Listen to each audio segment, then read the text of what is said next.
Good morning, everybody. I hope you're having a great morning. Good morning, Dave.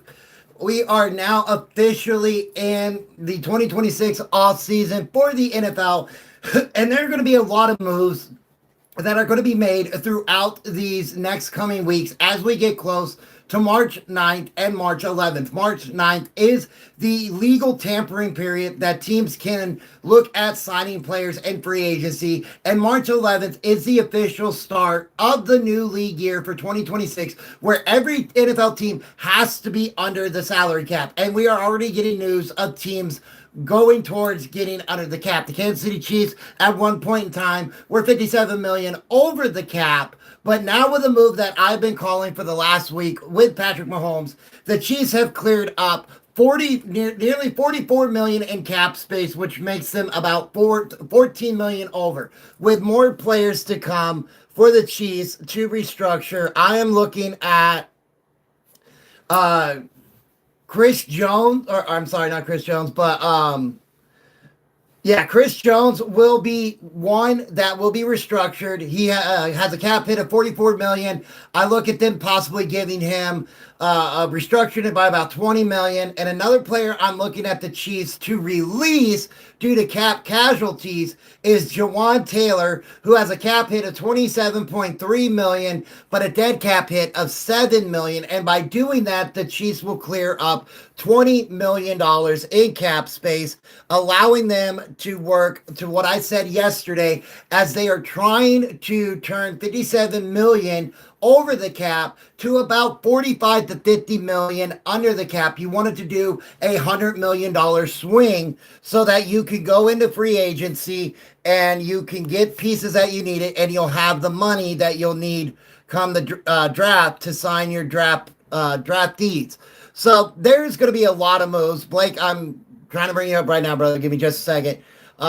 There are a lot of moves that are going to be made, and there are a lot of moves that are going to happen throughout the next couple weeks. You look at the New Orleans Saints, they are most likely going to cut running back Alvin Kamara, who will be a cap casualty for that team because the Saints are 41 million over the cap, and they will have to do what they can to get under the cap, and not having a lot of players that they can restructure. You're going to be looking at cap casualties. Now, another player when it comes to the New Orleans Saints that you really want to pay attention to is quarterback Derek Carr.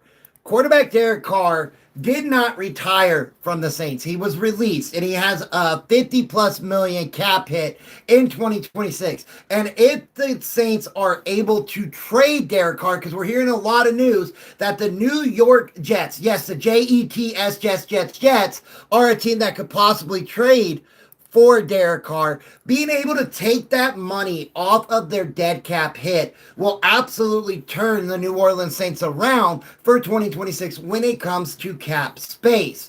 So as we get closer to the combine at the end of February and we move to the start of the league year on March 11th, you are going to see a lot of teams do these moves. And what I want to hear from you guys in both chats, who is your team? I can look up their salary cap, see where they're at, see what they're doing, and I can hopefully give you guys advice on what your team is going to do and why they are doing it. So I really love this part of the NFL. The NFL. No, see, right? I did not hear he retired. Now, if he retired, they still owe him that money. He's still under contract. All right, Pats, what are we doing this offseason? All right, let's look at all right, so the Patriots, right? The Patriots have 35.3 million in cap space. What I look at for the New England Patriots is possibly bringing in a wide receiver.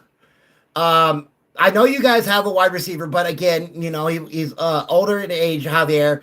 And I'm looking at them to bring in another wide receiver that could possibly help this team. Now, do they go draft? Do they go free agency? That's a key component here because there are a lot of wide receivers in the draft that could absolutely help the New England Patriots. You have a run game. Now, another thing that the New England Patriots need to focus on, are they going to keep their left tackle, their rookie left tackle at tackle, or are they going to move him to guard and look at another tackle? That is something that I think the New England Patriots are going to do.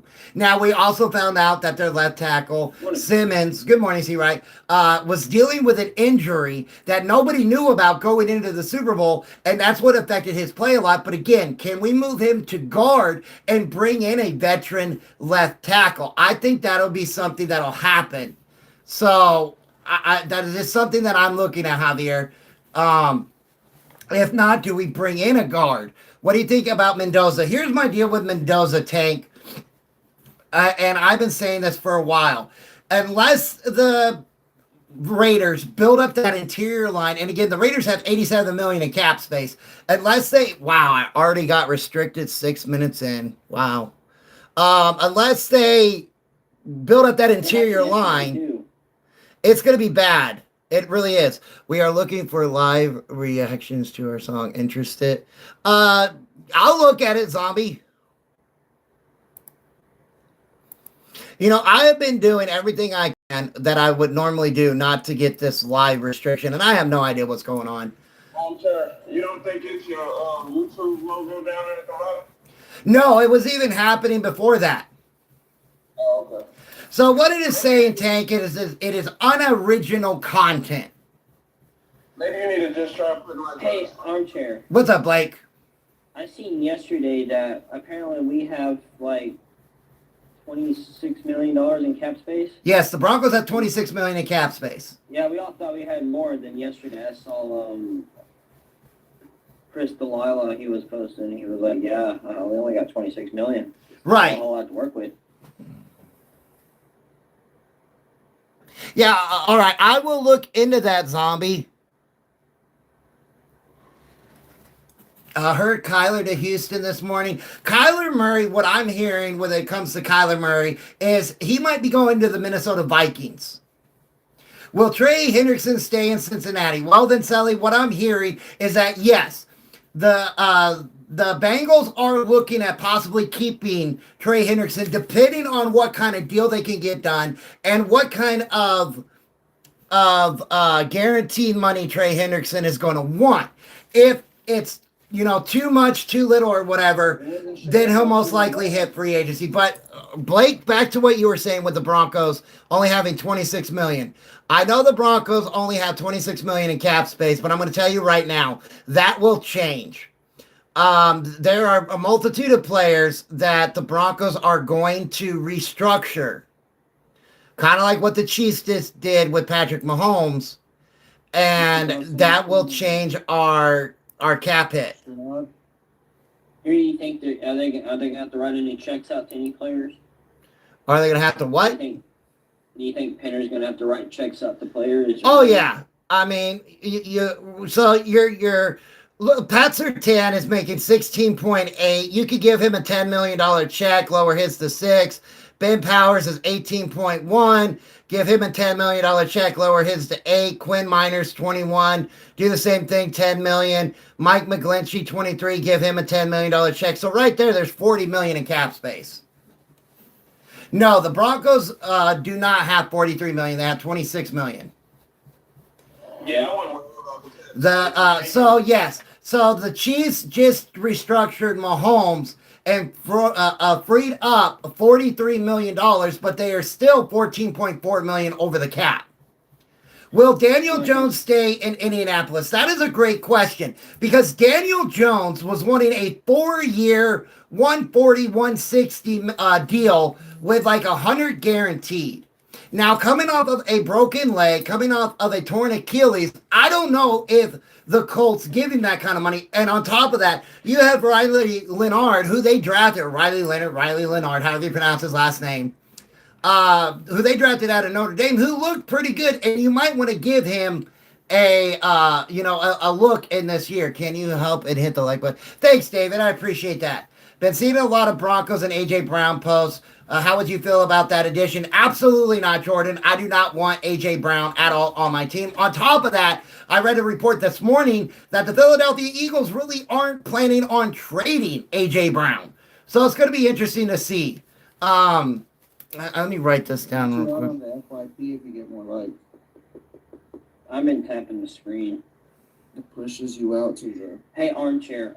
So if Greg Benner, after getting $43 million, what are we gonna do with that 43 after giving Pat, Quinn, everybody their checks? Armchair, did you see something about bringing back Alex Singleton and giving him a raise? Well, yeah, Alex Singleton is the last. Alex Singleton is a free agent. Now, let me go with Blake first. What are we going to do with that extra money? Well, if you create $40 million extra in cap space, that allows you to re-sign players like Alex Singleton or go out and get players in free agency. Now, there are a few linebackers in free agency that the Broncos will be looking at. So it all depends on what kind of cap hit Alex Singleton wants, what kind of contract, and how, and again, I'm a huge Alex Singleton fan. I've been a supporter of his for years now, but this is a business. And you got to look at the X's and O's and the money lines, right? You got to look at, okay, how much is this player going to cost us compared to this player? So that is a big part of this when it comes to players. Justice Sternard is also a free agent. We've got to re-sign, what's his name, McLaughlin, our corner. So there are a lot of things the Broncos are going to have to do. And by doing this, you're going to have the cap space to do it. And there are players that are most likely not going to be back on the Denver Broncos next year. Right tackle. John Franklin Myers most likely isn't because we have Malcolm Roach, we have Zach Allen, we have what's his name? He starts with a Q. Maybe bring him back. Maybe. Hold on, no, not Q Robinson. He's a linebacker. I'm sorry. It's Awuarze, I think is how you pronounce his last name. So. Yes, there's a multitude of things that are going to happen, right? The Broncos are going to want to make cap space. Riley Moss is going into the last year of his deal. Marvin Mims is going into the last year of his deal. So they're going into their 5th-year option deal. And really, you only have about 4 players that you can restructure. Now, another thing, I could see the Broncos releasing Evan Ingram. His dead cap is $10 million split over 2 years, so that's $5 million per year. That would save $9 million this year by doing that, and possibly going and getting either a Kyle Pitts, David Njoku, something like that. That's going to cost you less money, especially how disappointing Evan Ingram was this year. So I think we should give him a second chance. And just. I don't know. Not when you have the opportunity to go get like a Kyle Pitts or David Njoku and draft that kid out of Oregon. Yeah, do you think the Atlanta Falcons are going to let Kyle Pitts walk? Well, they're either going to get a deal done or try to franchise tag him, which I don't know if they'll do the franchise tag because that's going to be, I think, around 20-some-odd million. Let me look up what the franchise tags are this year.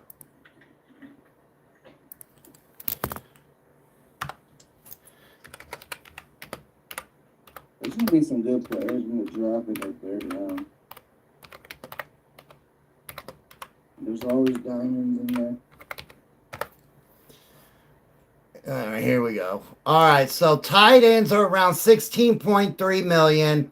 Quarterbacks are 47.2 million. Wide receivers are 28 million. Running backs are 14. Offensive linemen, 27. Defensive ends, 27. Defensive tackles, 26. Linebackers, 28. Cornerbacks, 21. And safeties, 20. So those are the numbers that you're looking at when it comes to franchise tag. So if the Minnesota, or not if the Atlanta Falcons want to franchise tag Kyle Pitts, it would be a 1-year deal at $16.3 million, and the Falcons only have $26.1 million in cap space right now as they try to figure out what they're going to do at the quarterback position. They got to figure out what they're going to do with Kirk Cousins. Are they going to try to trade him? Are they going to keep Michael Penix Jr.? Are they going to bring in somebody else? And they have a new head coach on top of that. And also they have a running back that's going to be a free agent as well.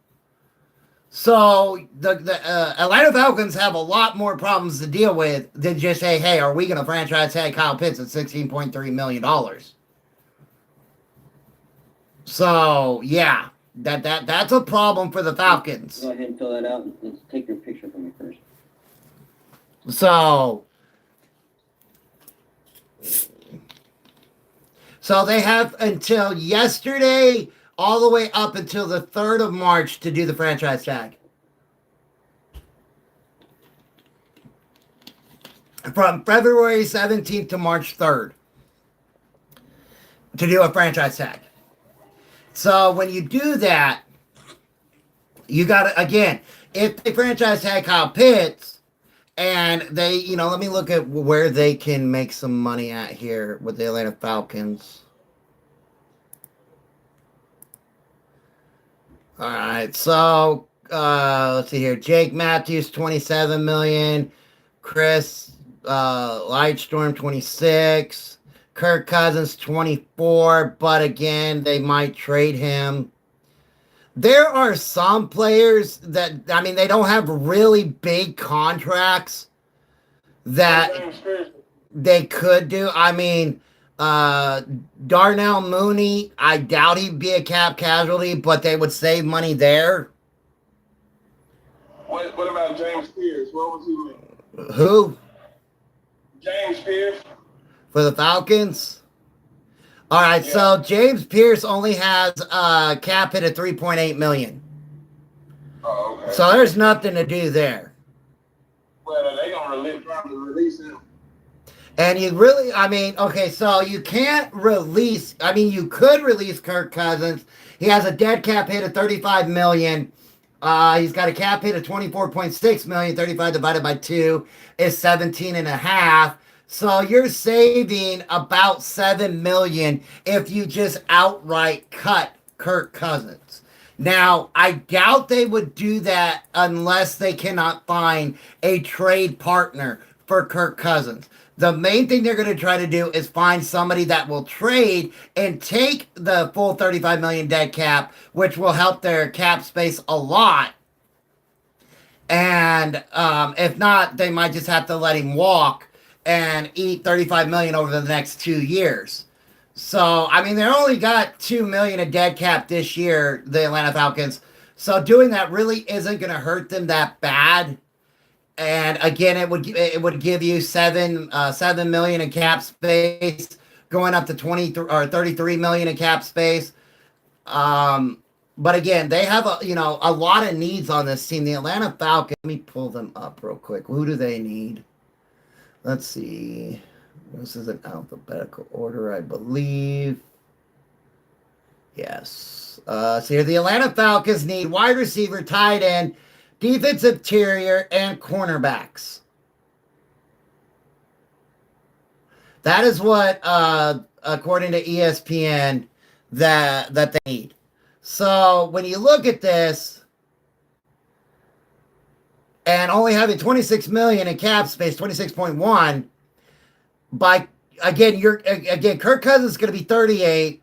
We don't know what the availability is of Michael Penix Jr. We don't know if he's going to be there in the beginning of the year, the middle of the year. We don't know because of his injury and when it happened. So, yeah, I saw that, Sean. The deal is you're going to have to really, Arthur Smith and the Atlanta Falcons with their new head coach are really going to have to be vigilant on what they're going to do. I get that, Denver Trav. I understand you, brother, 100% that he's going to be a June 1st designation. But if I'm them, I'm trying to trade him first before I cut him. Because if I could trade him, I get 24 million in cap space. I could even, sweeten the pot a little bit and say, hey, I'll keep 10 million of his cap, which would save me 14 million. And if I can't get a trade partner, then I do have to cut him. And by doing that, I'm only saving 7 million. So I'm with you 100%, Denver Trav, 100%. It's just, before I go and outright cut him and make him a June 1st designation, I want to try to find a trade partner. Who's going to trade for him? That is the great question. That is a really good question. Who would trade for Kirk Cousins? The Jets could do it if they can't get Derek Carr. The Dolphins could do it. The Cardinals could do it if they don't get Tyson Bagent, who I'm hearing that they're looking into. I doubt they would sign Malik Willis or Snoop Huntley out of free agency because what really have they done? Could Kirk Cousins be that bridge? Could Kirk Cousins be that bridge in Arizona until next season where the draft class is so much better with quarterbacks? Because if you trade for Cousins, you're basically only trading for a 1-year deal. That's basically all you're doing is trading for a 1-year deal. So that is a possibility. And again, I did a video today about worst to first teams. Arizona was the last in their division. But you're dealing with the Super Bowl champion Seattle Seahawks, the Los Angeles Rams, and the San Francisco 49ers in that division. It's going to be a minute before the Cardinals try to, get superiority in that division. It's not going to come in the first year. It's going to take a minute. So if I'm the Cardinals, if I'm Todd Bidwell and the Cardinals, I got a new head coach. I got an offensive-minded head coach. Do I rent Kirk Cousins for a year and address the other areas of my team so that next year in 2027, where the draft capital of quarterbacks is so much better? That is something I seriously could do. I mean, the Jets could do the same thing. They could rent Kirk Cousins for a year until the draft capital and quarterbacks is so much better. Miami's got a lot of problems on their hands. I mean, yeah, to Miami, but they're about to make $99 million in dead cap when they release Tua, unless they can trade him, which I don't see anybody trading for Tua. So, especially with that contract. The contract is the big hamper for Tua. Even if the Dolphins eat majority of his contract, you're still going to have problems trying to find a trade partner. So, when you look at the NFL, and this is a quarterback-driven league, I'm not saying Kirk Cousins is going to take you anywhere, but like I said, he could be a bridge. A bridge until the draft is so much better. But why would you give up draft capital if you Arizona? Because if you go get Kirk Cousins, I'm going to tell you right now, it's only going to be a 6th-round pick. But I'm saying you got percent there. Right, and if you're just doing a bridge, you might as well keep percent. You might as well keep percent, and instead of doing that doesn't make any sense because you're going to get the same production out of the same position, and you don't lose any draft capital. You continue to stack young players. Well, the reason why I'm saying is, what did Jacoby Brissett do that again, I know Kirk Cousins really hasn't done anything either, but Jacoby Brissett didn't do anything either. Again, I watched the Cardinals game because my wife's a Cardinals fan. Nah, that whole team gave up on him. Yeah, that whole team gave up on him. He played pretty well, and then not to have Marvin Harrison Jr. out there.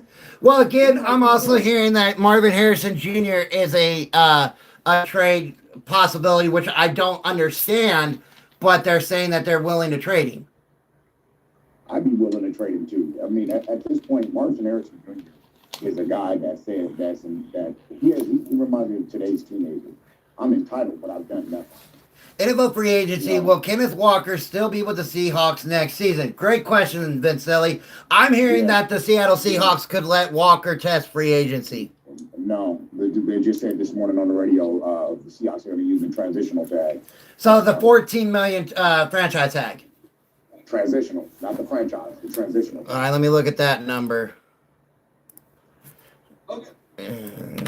So 2026 crap.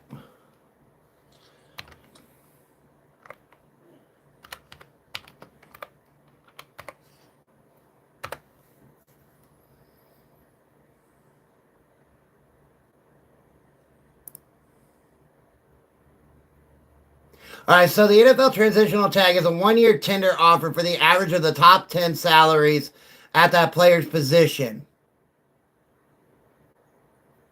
So instead of dividing the top 5, you're dividing the top 10. So you're still going to spend about 8, 9, 10 million on that, right? I mean, that sounds like a good around average number. Everybody's welcome here, brother. So, but again, with the transitional tag, all right, the tag features are based on the NFL salary cap, which has not been in. I still think you can get players off of that, though. I don't know how that works via trade. All right, so the tagging team is not compensated if it chooses not to match a deal. Each club can use only one tender in a year, and it can be rescinded at any time before the player signs it. A player can be tagged up to 3 times by his team with a jump in pay for each occurrence. The tag features are based on the NFL annual salary cap. So, yeah, they can do it. It guarantees the original club the right of the first refusal to match any offer the player might receive from another club. But the tagging team is not compensated. So if they transitional tag him and he's signed by another team, then they get nothing in return like a franchise tag. So you could be losing a player anyway. And you'll get nothing in return, kind of like free agency. So, yeah. I don't know how to do that. Well, free agent will still be with the Cowboys next year. All right, so let's look at that cap number because I know it's a big number.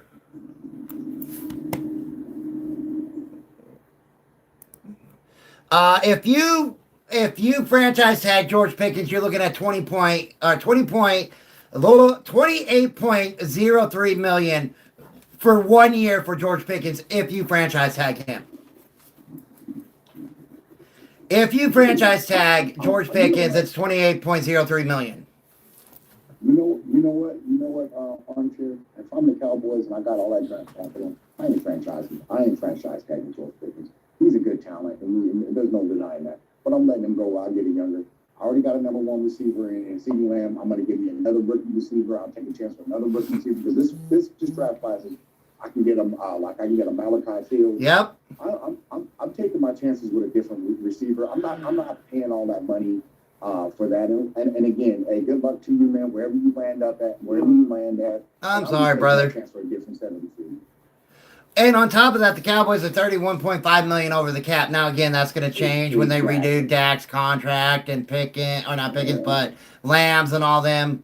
But I ain't spending 28.03 million, right, on George Pickens. No, I'm not. I'm not doing it. And nobody else is. Nobody else is either when he gets out there in free agency. Nobody else. Not Denver. Not nobody. They're not doing it because they know what it comes to it. Yeah, I think somebody's gonna do it. Somebody's gonna be desperate. And you know what, man? They be crazy as hell, and you and I both know that. And I ain't mad at him for going to go get the money, man. It's his first contract. The teams you could look at doing it are the Titans and the Raiders. Yeah, what's up, brother? I'll tell you why. Because it don't take all the edits to go get your contract. Man, football is a sport that it's a privilege. It's not a must. Man, he's talented, but you don't got to be stupid on top of your talent. You feel me? See, right? Like what I'm saying? I'm like, dude, I ain't hating on nobody getting their bread, but I'm also, I don't like these entitled cats. Just like he was talking about Marvin Harrison Jr. Are you amped up for him to get his second contract right now? Off of what you see? Well, you already know I don't like Marvin Harrison Jr., so I ain't even gonna talk about that. And see, the Raiders, who need wide receiver help, they've got the money to do it, sitting at $87 million. What's up, War Chant? War Chant is the dude. You guys got a good show yesterday, man. I liked it. Yeah, we'll have one tomorrow night. We do it every Tuesday and Thursday.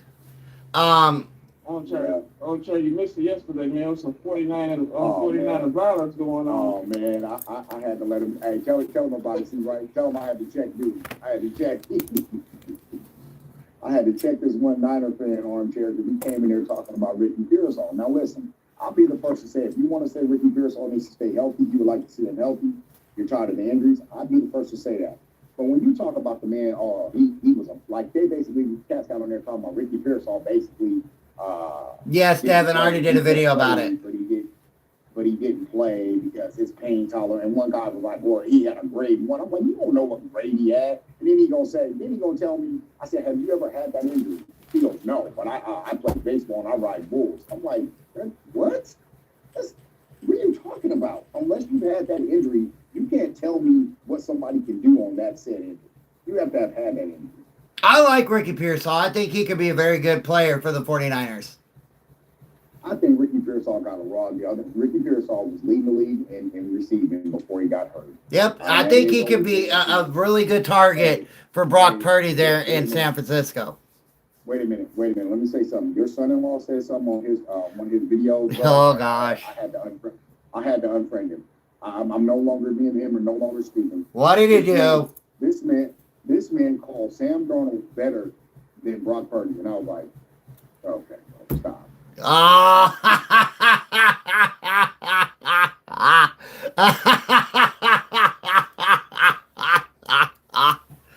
oh, that's great. Oh, that's great. And I really wish he was in here because this, you know, I'm going to send him a text real quick. Yeah, I just sent him a text. You there, D? That's going to be great. It's going to be great. But again, you know, we are in that point in time of the year where a lot of moves are going to be made. Players are going to be cut. Alvin Kamara, is he cut? Does Denver sign him on a small deal? Possibly. You know, I do not want Denver to go after Tyreek Hill. I do not want Denver to go after A.J. Brown. Number one, we don't even know if Tyreek Hill is going to be playing this year. Even his doctors are like, this could be a career-ending injury. So all this hype about Tyreek Hill really needs to die down. On top of that, back to the Evan Ingram thing, I think he could be a cap casualty. So it's going to be really interesting what the Broncos do. Again, they only have $26 million, and they got to create more. Do we bring back Singleton? Do we bring back Justice Jernard? I don't think John Franklin Myers is coming back. I really don't, unless it's on a very good team-friendly deal. Yeah, he's coming to the Niners, baby. He would really fit. We're finally going to get our revenge on you guys. We're going to take some of your good players. And we taking both of the Jaguars good players. Hey, Archer, it's finally going in reverse. It's going in reverse this time. Right. You feel me? Yeah, I got you. Hey, we got two of yours. Hey, now, I'm taking one of you. Hey, I'm taking two of yours, and I want that lineman too. Oh, hard that y'all got. You're not getting him. What's up, Bubba? What are you talking about? You might as well forget about it, bro. What chant? What's going on, my brother? Hey, what's up, man? I wanted to pop up real quick and thank all you guys who did work into the show last night. We appreciate you guys' support. Oh man, you guys are an awesome show, man. But you know I'm a talker, so I sit back and listen because I don't want to, because I jump in and I'm a talker, so I don't want to be, I don't want to take. I have a tendency to take over in all shows. Always good conversation, I'll tell you, Demetrius, and I think even with your live yesterday when I jumped in and talked on yours, I thought there was some really good conversation going on. Yes, sir. No, I'm not surprised that we resigned Malcolm Roach. I apologize for the Niner fans. No, then Sally. Who really don't know football. I do not want A.J. Brown on my team. I don't. AJ Brown's coming to the Broncos. No, he's going to the 49ers.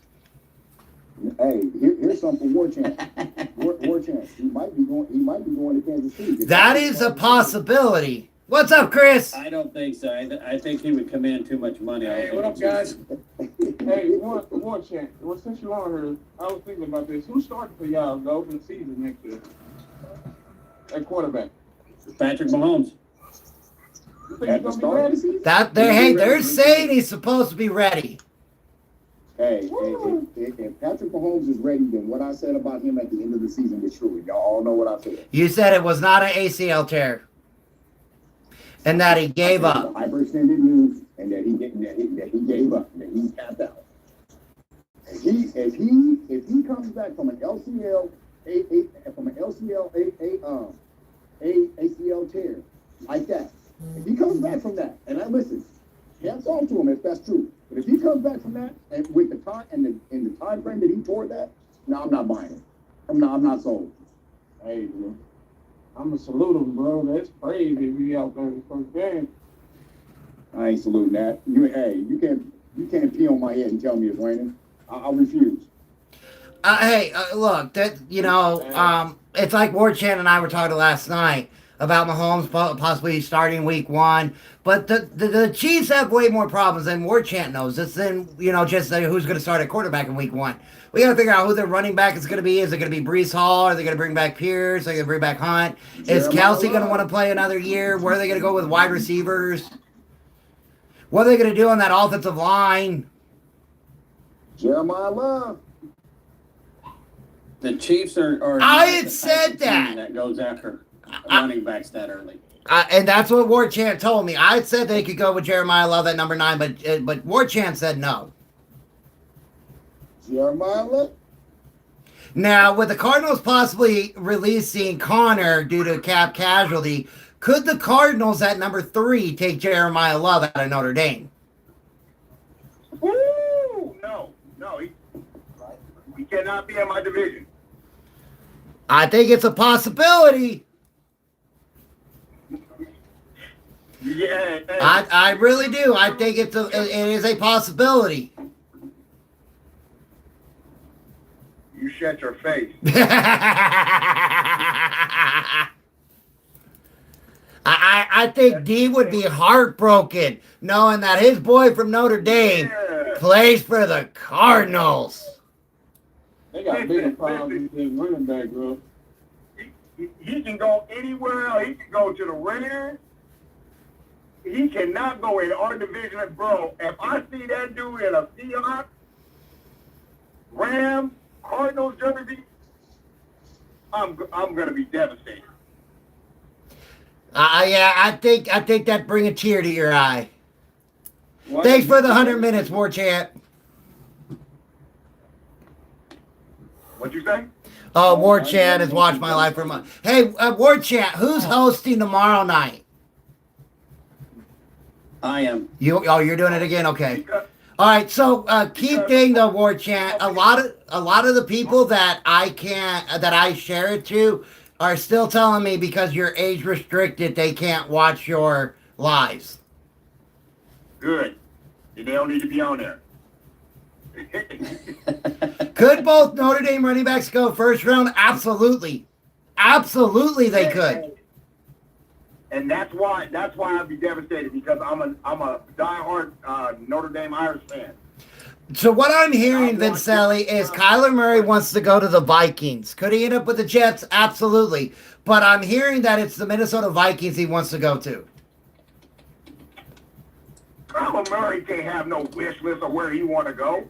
I'm just telling you what I've been reading. I agree, Demetrius. I don't know why he has any. I don't know why he's got to say either, but I'm just telling you what I read. I just report on the articles that I read.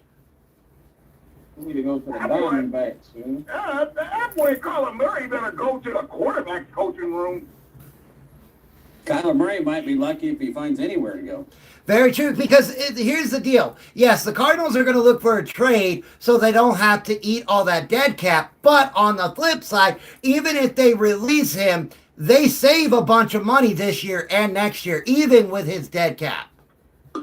I got something for you. Armchair. Watch this.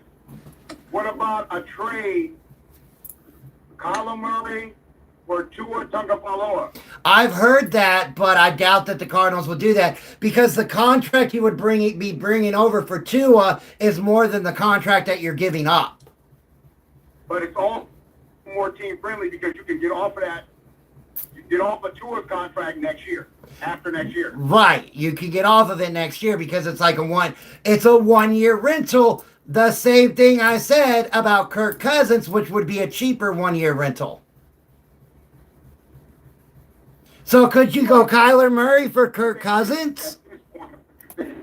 Kyler Murray to the Falcons for Kirk Cousins? It's a 1 year rental. The same thing with Tua.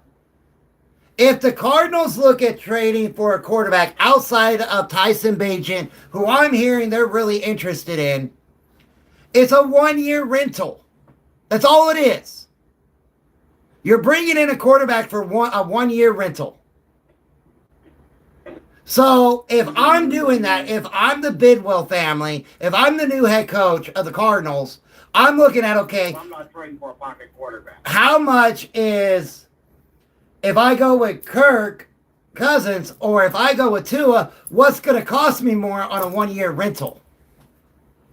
So you're talking about 1 year rentals. So if I'm the Cardinals, why would I trade Kyler Murray just for a 1 year rental? Why don't I just keep Murray, just deal with the bullshit, and then just get my quarterback next year? Like, Because they don't want to pay him. They don't want to pay him. Hold on, let me look up his deal real quick. Tua and Cousins aren't going to be a cheaper option than Kyler. Like, I understand he makes a lot of money, but they're not going to be cheaper options because they're going to say, hey, I know I'm only going to be 1 year, so I want as much money as possible. So Well, actually, that's wrong. Identical contract that Murray's making. That's wrong. Kyler Murray's got a $52.6 million cap hit with $42 million in cash, $54 million dead cap. So Kyler Murray is making about $94 million this year outside adding the cap and the cash. So you're looking at a $52.6 million cap hit. If I were to trade for a quarterback with the Falcons of Kirk Cousins, his 1 year rental is only $24 million. So I'm saving $32 million on that 1 year rental. I don't know. I'm saving $32 million. And if I go with Miami with Tua, Tua's got a 56.2, so I'm saving no money. I'm saving none. I'm trading one quarterback for the other that play the exact same way, but saving no money. You're not saving any money with Kirk Cousins either. But I am. I'm saving $30 million on my cap. I don't know. I don't think I would do any of that. And that gives me, that would give me. If I'm the Cardinals, I'm just eating it for 1 year with Kyler Murray and next year because he's gonna have more value next year than this year. The Cardinals have already said they're trading him or cutting him. That's it. Because if you cut Kyler Murray, you save $25 million this year and $35 million next year. So if I cut him, I'm saving 25, which would give me $59 million in cap space this year. I'm only carrying over $3.9 million in dead cap. So I would have a $27 million dead cap. So it'd be $30 million in total dead cap I'm carrying over this year. But I'm saving $25 million. And then next year, I'm saving $35 million. So I'm upping my cap space from $34 million to $59 million, where I can go and get pieces of this team and get a 1 year rental and build the pieces that I need now until I draft my quarterback, so that when I bring in a rookie quarterback, I'm not going to be in the problem that the Raiders are about to be in of, oh my goodness, I've got to build a line. I got to get wide receivers. I got to get defensive backs. If I'm the Cardinals and I have that kind of money, and I'm already talking about trading Marvin Harrison Jr., there's wide receivers in free agency that I can pick up that are a lot cheaper. There's wide receivers in the draft that I can get this year. I can focus on building my team this year with a 1 year rental quarterback and get my franchise quarterback next year. So if I'm the Bidwell family, if I'm with the general manager and the new head coach of the Arizona Cardinals, that's a key factor here. I'm building this team this year for the quarterback I'm bringing in next year. So I've got to save that money. I've got to make that money on my cap to start building my team. I'm not bringing back Connor, so I've got to get a running back. Either do I go Jeremiah Love at number 3, do I wait and go for his backup, possibly later second round or later first round, beginning the second round? Do I go wide receiver? Do I go offensive lineman? This all factors into this when you got to put your general manager hat on of when I'm looking at my cap. It's the same thing with the Broncos who only have 26 million. I've got to make cap space. I'm the Cardinals. I have 34 million. I've got to have cap space. You want to have around $50 million in cap space. When it comes to starting the league year with free agency and the draft, you want about 50 million. So, hey, so here's the thing that you keep saying. You keep saying the Cardinals are going to be a one-year rental at quarterback, right? I'm not saying, like, the Cardinals aren't that bad of a team. They're not that far off, and a couple of pieces could take them, and they can win a couple of games. But if you do a one-year rental on a quarterback, and then you say, okay, you're gone, and you change quarterbacks next year, you're basically, in my opinion, you're setting your franchise back, because why would I get a one-year rental if I can compete now? But you're not going to. That's the problem. The Cardinals are not a competitive team right now. They don't have the running game to help them in that division, to take pressure off the running back. They don't have the wide receivers in that division to help take the pressure off the quarterback. Their defensive backfield needs to be completely rebuilt. Your defensive line needs work. The Cardinals need quarterback, running back, guard, tackle, and defensive players.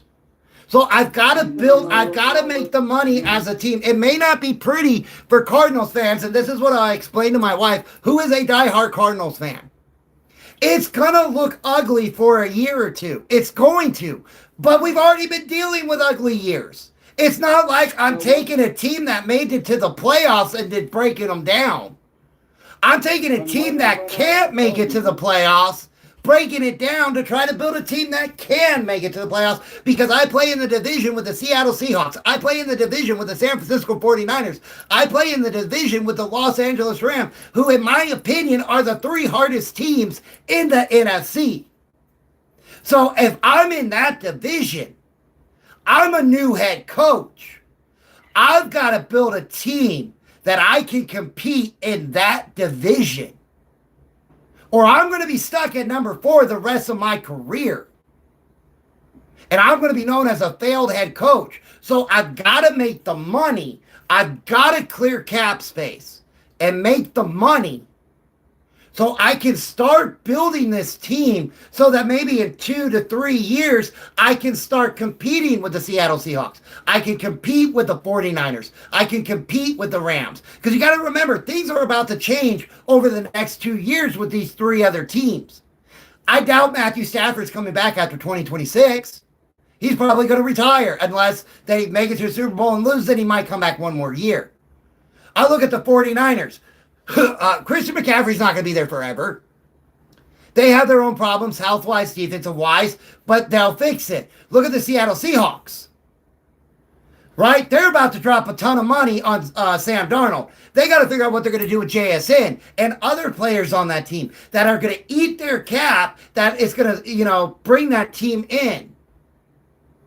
And then they just lost their offensive coordinator, who's taking coaches off of that staff. Hey, but this is what I'm saying, right? Because this is what's good about the offseason. That's what we love about the offseason, right? Because as D likes to say all the time on his live, even on this live, these teams aren't going to be the same teams next year. They're going to add pieces. They're going to lose. I say it as well. And you don't know if it's a good move or a bad move by adding or subtracting pieces, right? But we all know the Seahawks are going to have to pay a lot of players. They're not going to be the same team. And the 49ers are going to be healthy, so they're going to be a different looking team next year. The Rams are going to be different because they're going to be a little older. Stafford's going to be a little older. All that kind of stuff, right? So to me, the Cardinals aren't that far off, knowing that the issues that these other teams are going to be facing this year and even next year. The Cardinals can put a competitive team together now and steal that division now. Okay, I understand what Armchair is saying. You gotta be, like, renting a quarterback for maybe 1 year.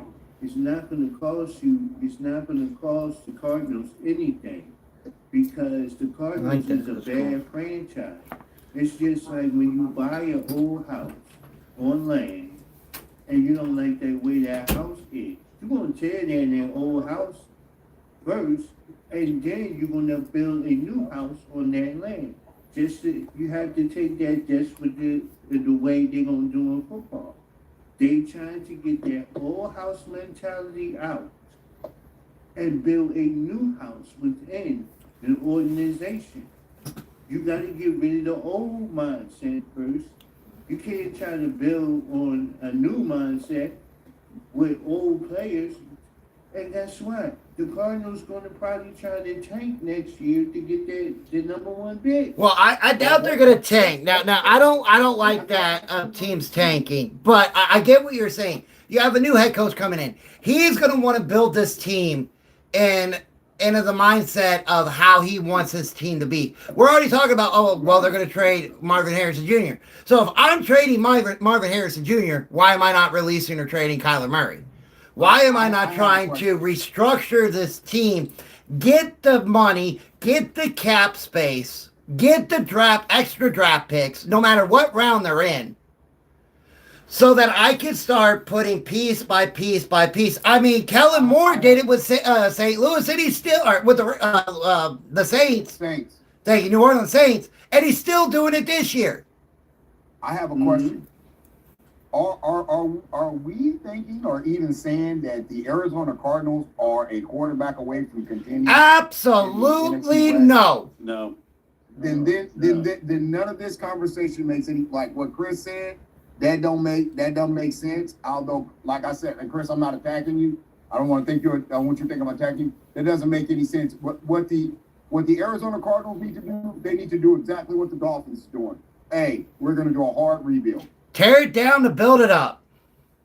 And run Jacoby Brissett back out there. And you can, and it costs you nothing. Right, you could go with Brissett. You can. There's no harm with going with Brissett.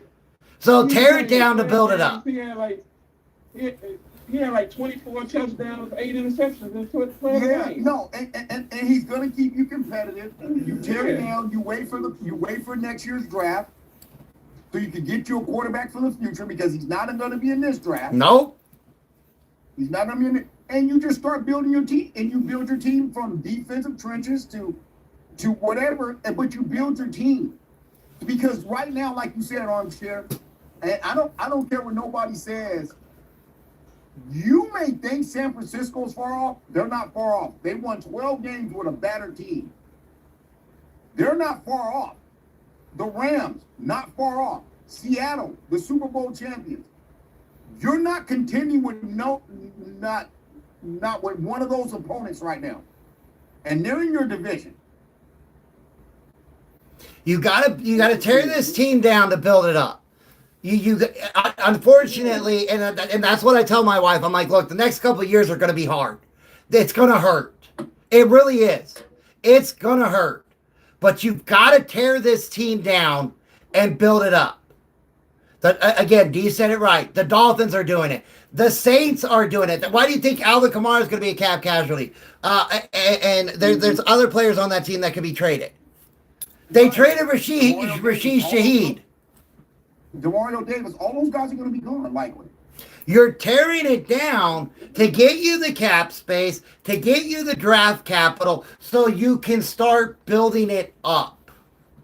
Because in Arizona, like I admire Arizona because they've drafted well young, but they've made some bad free agent decisions bringing guys in, and they just have not built that offensive line worth anything. And that to me, that's what they need to do more. Mm-hmm. You gotta be bad before you be good again.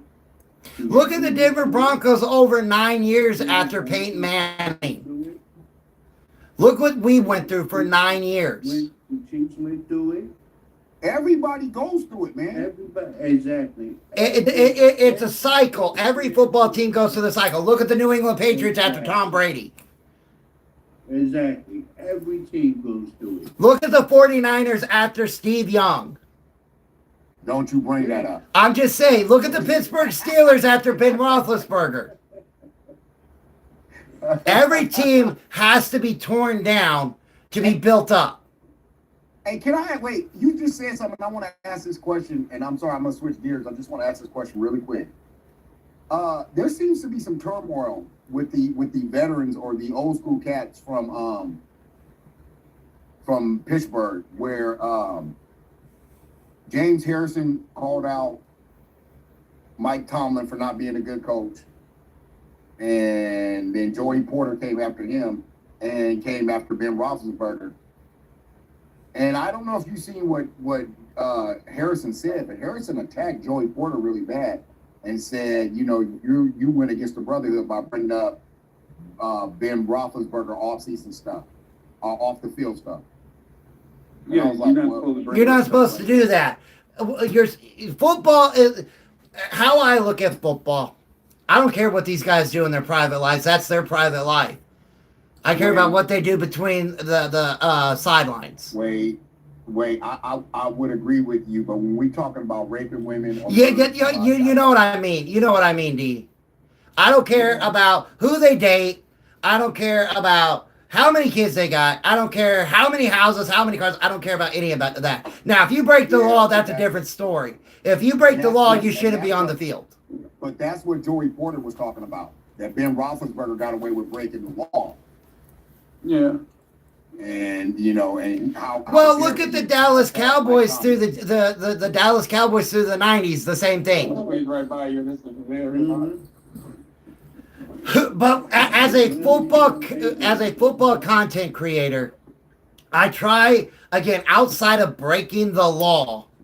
I care about what happens between the sidelines. Ooh. Chiefs trade rumor, McDuffie to the Rams? Yeah, I don't know if that's going to happen. Another thing, right? These teams you've got to tear down to build up. You got to tear down to build up. Miami's doing it. The Saints are doing it. The Cardinals are going to do it. They know they have to. Yeah, they absolutely have to. I heard Patrick Mahomes getting back some money. Well, it's like I was saying, Ishmael. I said that was going to happen. Now I thought it was going to be around 50 million, but they did the limit they were allowed to do. But wait, he didn't give it back. He didn't give it back. He's still making that money. It's just cap manipulation. He's still making that money. Yeah, all they did was go to him for a loan. And basically, I'm going to give you cash so you can give me cap room. Yeah. So don't think he did that. No. He's still making that money. Yeah. Right. He's still making that money. But it ain't high like what we thought it was going to be. It's like maybe like what, 54? 34 million.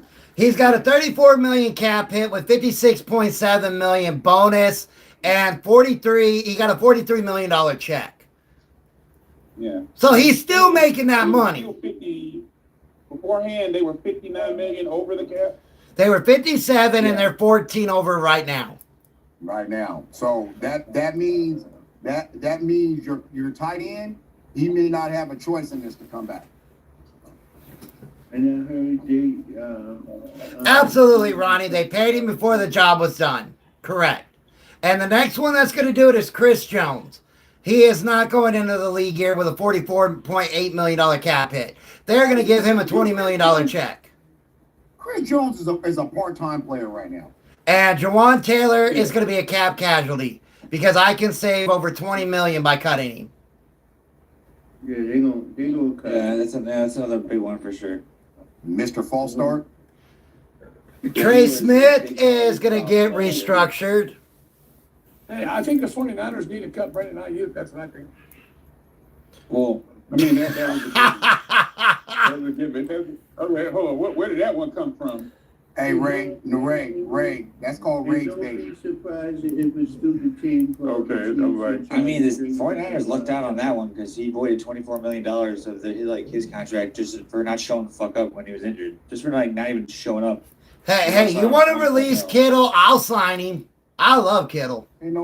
Ain't nobody releasing Kittle. No, yeah, they'll hang on to Kittle until the wheels fall off. Nobody. I mean, you want a FOFA kind of deal? I'll take him.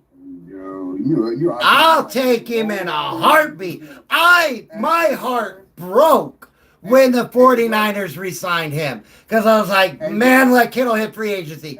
Let Kittle hit free agency. Damn it, he did hit free agency. Let me tell you something about Kittle. Any cat that can get any cat that can tear Achilles and then drink tequila, I love him.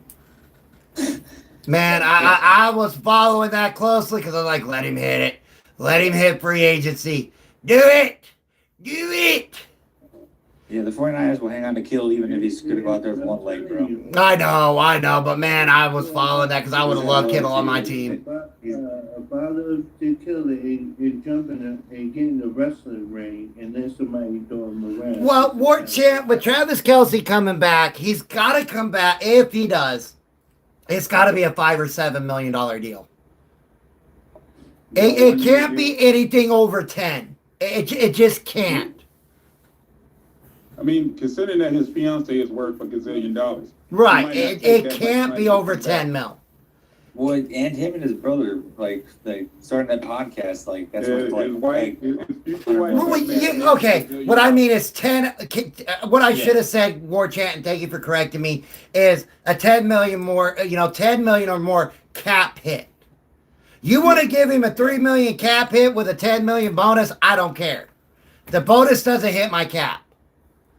I don't care about that. But it cannot be 10 million or more cap hit. It has to be under the 10 million mark on the cap hit.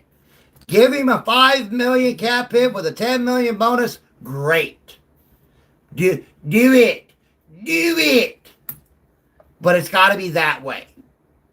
Because I'm already trying to struggle. If I'm the Hunt family and the Chiefs, I am struggling right now as an organization to come up with 60 million more on my cap. I need to come up with $60 million more on my cap by March 11th. Well, preferably March 9th.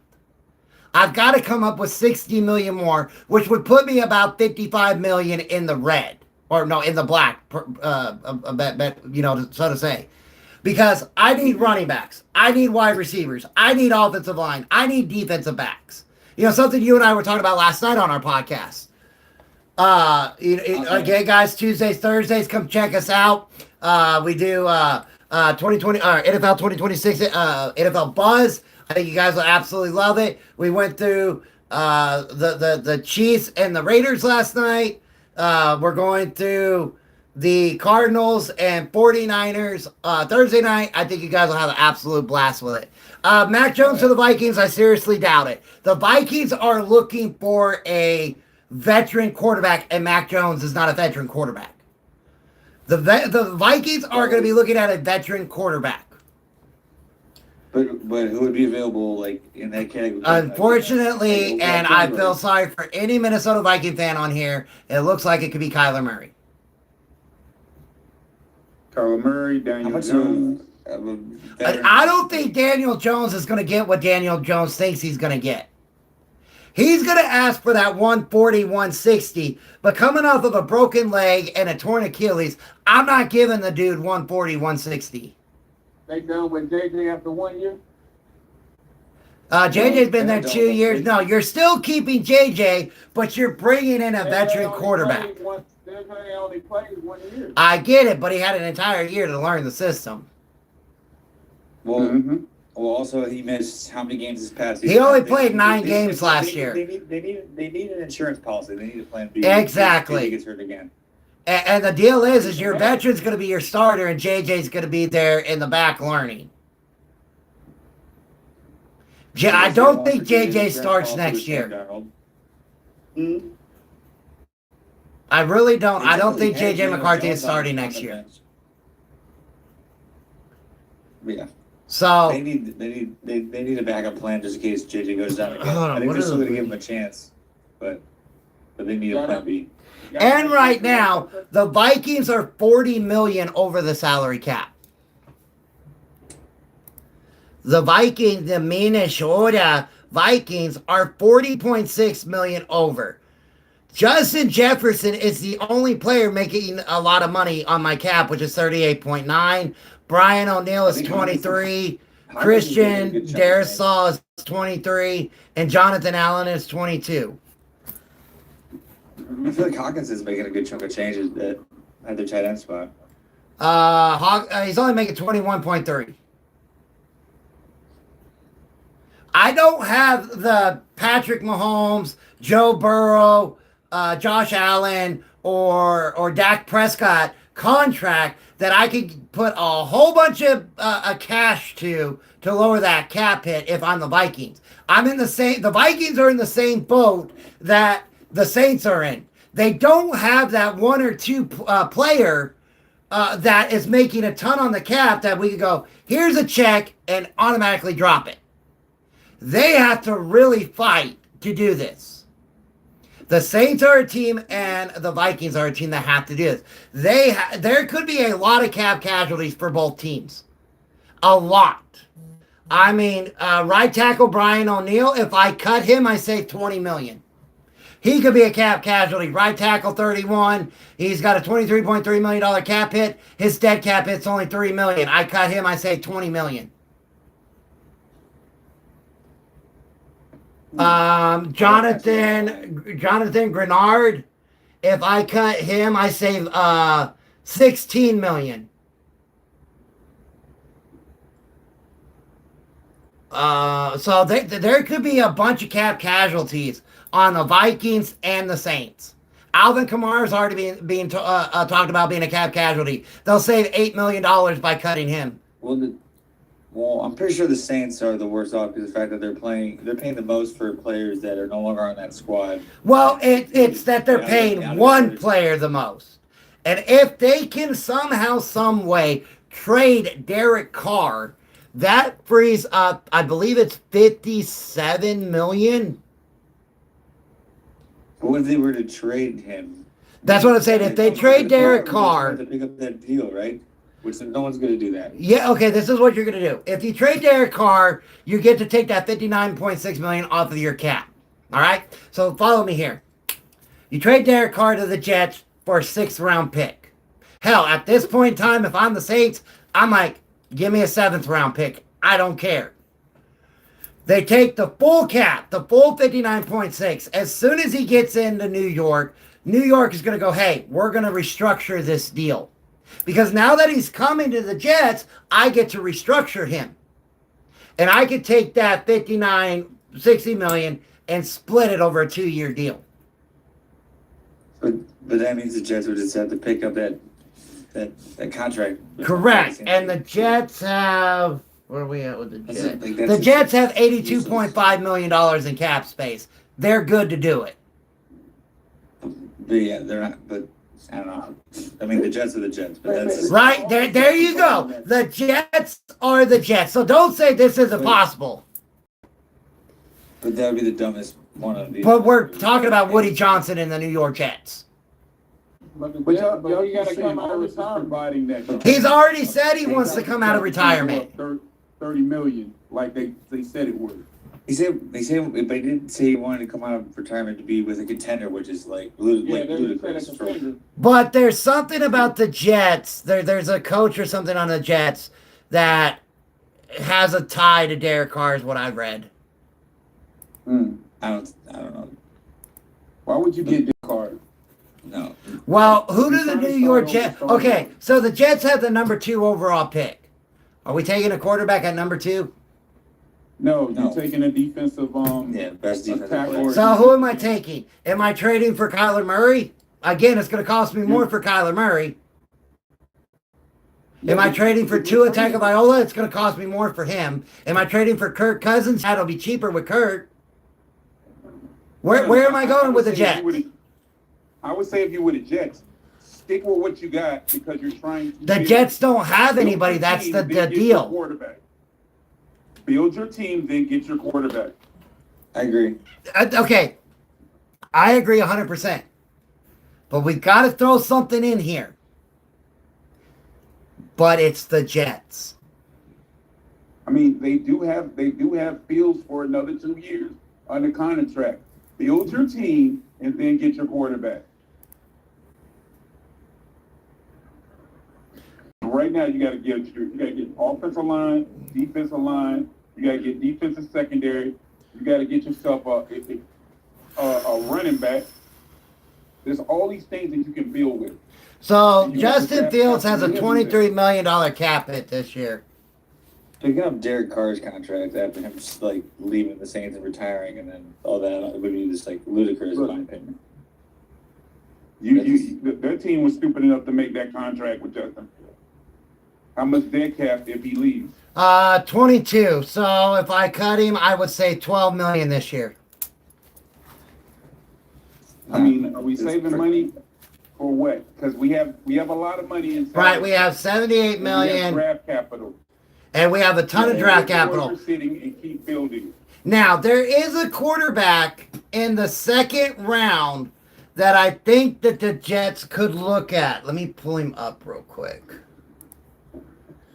See, that's the problem. Why would the Jets need to look for a quarterback? Because they build your team first. Well, if I can get this guy in the second round, possibly the third round, I think he's a second or third rounder. He's out of North Dakota State. Cade Payton. Another person out of North Dakota or something like that. Like those colleges are hit or miss. I get it. But everything I'm reading about the kid is he's got a lot of promise. Now, I can't wait to see what he looks like at the combine. Said about Trey Lance. Again, Wentz came out of North Dakota State. He was pretty solid until he I understand. Trey Lance did not wow me. That's why I take what Mel Kiper Jr. says with less than a grain of salt, and I watch the combine, and I watch what the kids can do there, and then I look at their pro days and stuff like that. I'm not saying he's your franchise guy, but I can tell you right now that the Jets are going to take a quarterback in this year's draft. They're going to do it. Hopefully later, obviously. Well, that's what I say. If you could get him in the third round, that's not a bad place to pick him up, is in the third round. I just think it's very dumb. Just build your team. What's the point in getting yourself a quarterback when you don't need it? I understand, but if I know I keep falling back to this, and I'm sorry I have to, it's Woody Johnson, because Woody Johnson takes advice from his grandson, who gets his advice from Twitter. True. It's Woody Johnson. So when you think of the Jets, you've got to throw out all logic and reasoning. You got to throw that right out the window when it comes to the Jets. Right? Yeah, right, Craig, from Madden. Again, agree. I mean, and I understand what you're saying about the Jets getting a quarterback. Like I said, when I say Bills, put like the draft capital, put something aside. Because next year you can be playing for the Arch Manning sweepstakes. I doubt. Okay, I'm going to say it, and I've been saying it since the beginning of this year. There's only one team I see Arch Manning going to, and they had the draft capital to trade up and get him. That is the Dallas Cowboys. And I will tell you the reason why. Follow my logic here. Follow my logic when it comes to the Dallas Cowboys, if I can pull them up. When I look at 2027, Dak Prescott has a salary cap hit of $68.3 million. But he has a dead cap hit of 55. I could literally cut or trade that salary. If I cut Dak Prescott, it would be $27.5 million. I would say $40 million in cap space. in 2027 by cutting Dak Prescott and trading up to get Arch Manning. Again, it's not just about players. It's about money. Yeah, but I understand. But when you need defense and all these other components, how much are you going to be prepared to give away to get Arch Manning? Let's see here. Well, here we go. Do we think Dallas is going to win the division next year? Let's just play the hypothetical game. They could. Okay, they could. So that means, well, let's say, all right, so Timmy says nope. Let's say they do. Let's say they win the division, but they're a wild card team. So that puts their draft capital in, the mid-20s. I still have 2 first-round draft picks next year. Wait a minute. Who is that other draft pick from? Green Bay Packers. Also, I have plenty of second-round picks I could trade. I thought they gave that pick away. Is that one of the picks they gave away? I think so, yeah. I think they gave it. Hold on. Let me pull up my draft. I don't know if I can go that far. Hold on, let me see what Dallas has got this year. I understand throwing out all the logic and reasoning when it comes out of the Jets, and especially quarterback decisions, but like them getting 2 firsts for Sauce and like trading away Quinn Williams was, I think, like one of the best. All right, so the Cowboys have 2. We got high value for those guys. The Cowboys have 2 first-round draft picks this year. They don't have any second or third rounders, but they have 2 this year. I don't know if I can go next year. Hold on, let me see if I can look at next year. So the defense. Yeah, I would agree. Let's look up the Quentin Williams trade. It'll tell you what they gave up.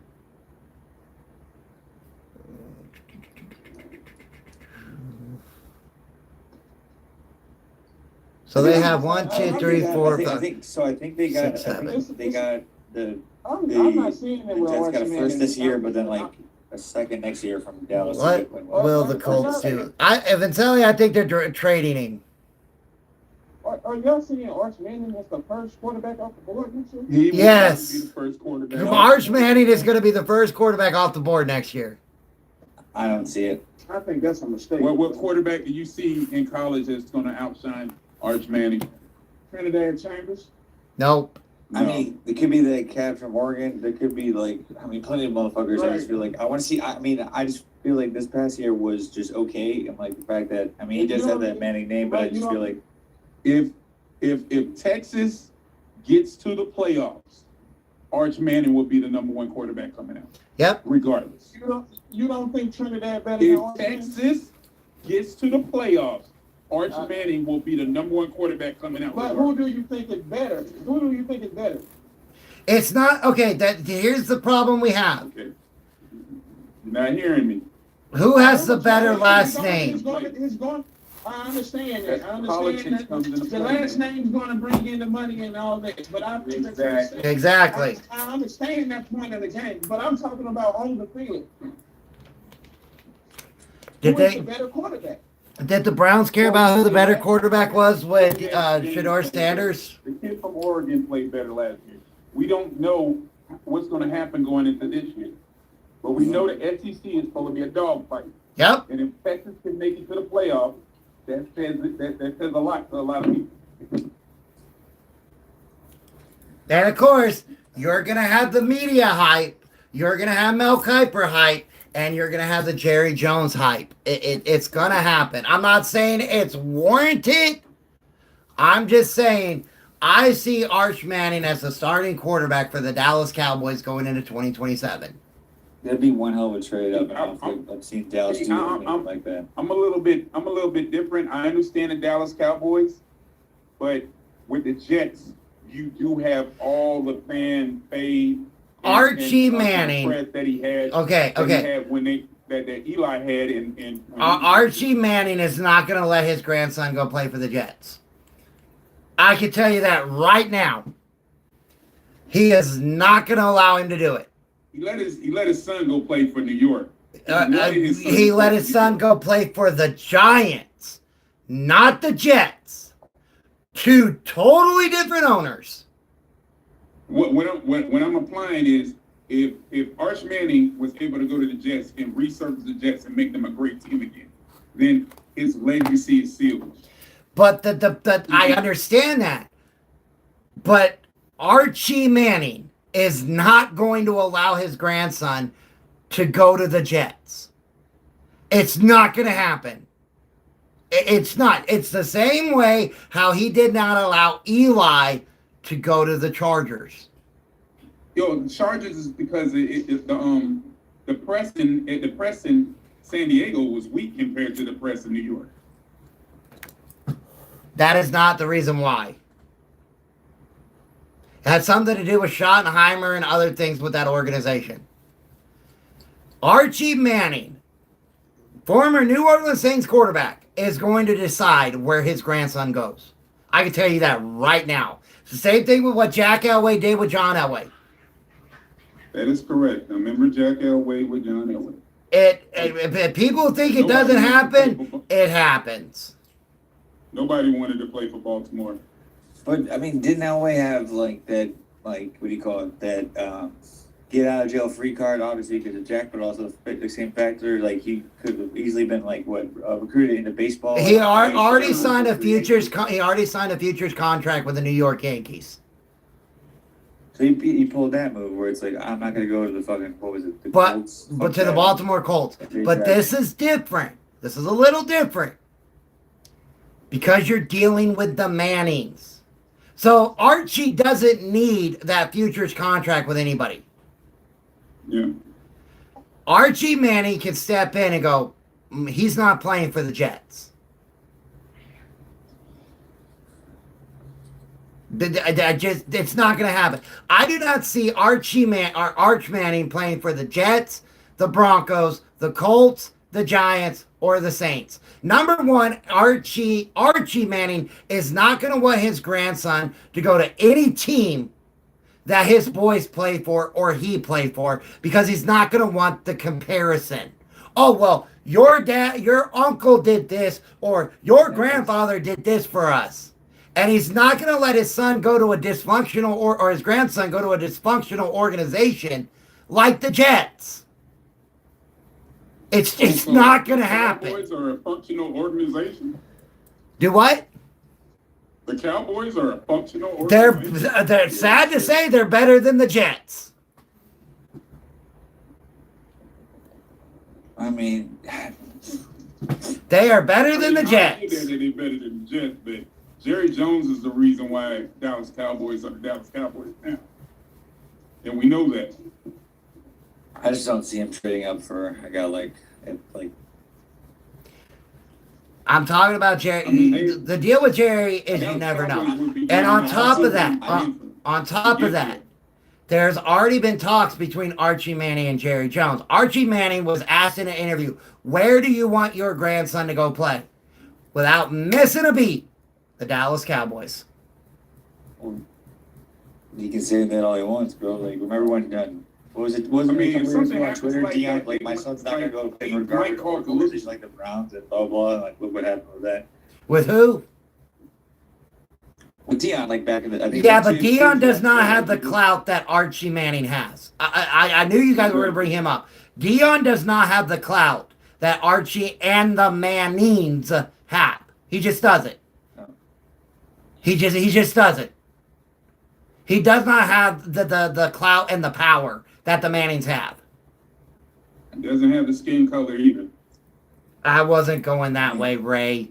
You know Look, I know you weren't, but I can. But I guess my other counterpoint would be the fact that, like you were saying, like Dallas could have the money and like the clout and they could trade up, but at the same time, like look at the last quarterbacks they've gotten. I mean, they got Dak like in a third out of Mississippi State, and like before that, Romo came out of nowhere as an undrafted guy. And, like I don't see them making like such a drastic move to trade up for a guy like that. Okay. Let me ask you this question. Your future. Who is the most valuable team in the NFL? Dallas Cowboys. Dallas Cowboys. Yeah, but everyone has the same amount of cap space. No. Cap space does not come into value. Cap space has absolutely nothing to do with value of a team.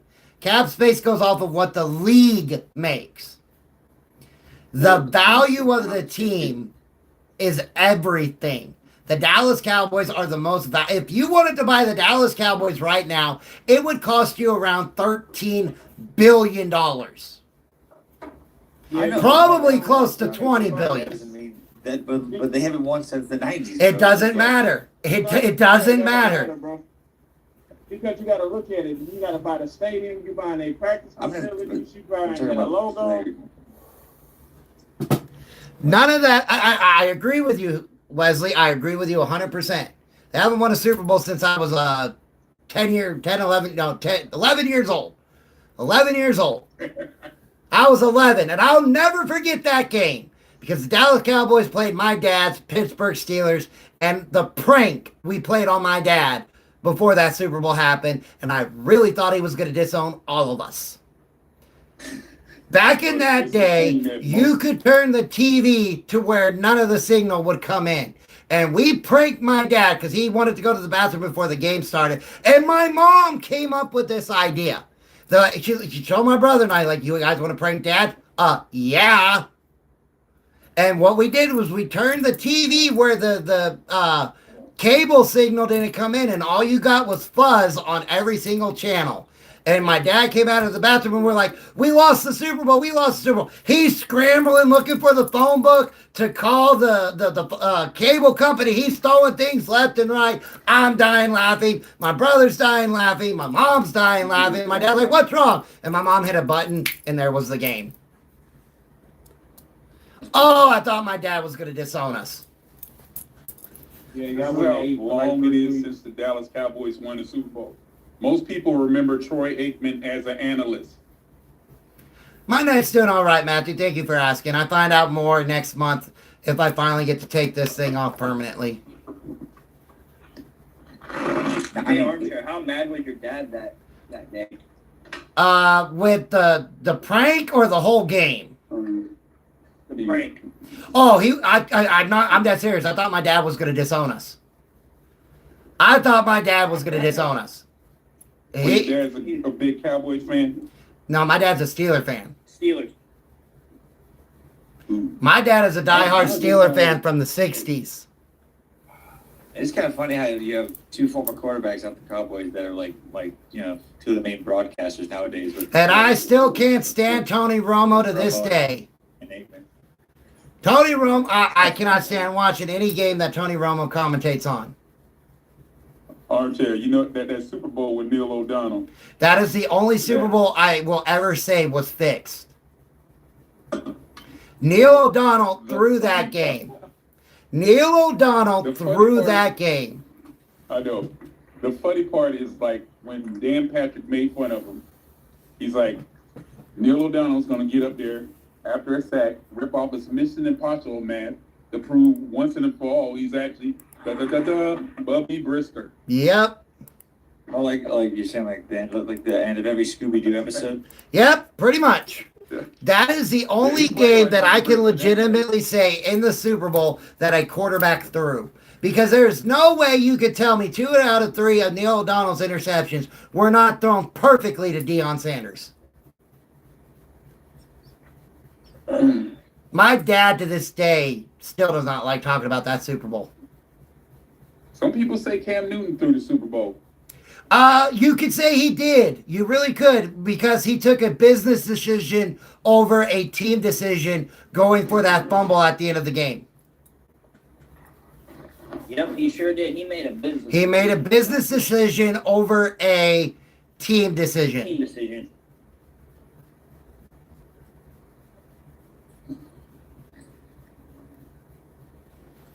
So, Oh man. I knew Tyreek wasn't going to be available. That's why I think it's funny. Everybody's like, oh, Denver's going to get Tyreek. Kansas City's going to get Tyreek. I'm like, the dude's got to play. And right now, it doesn't look like he's playing. You think he's sitting out next year? He's still going to have another LCL surgery. Yeah, he's out, bro. This could be a career-ending injury. Dislocated knee, torn LCL, torn PCL, torn MCL. That's crazy because all that happened on week 4. Look what happened with the Texans in 2024 with their wide receiver who had the same exact injury. And his younger, Tank Dell, thank you. Tank Dell, same exact injury.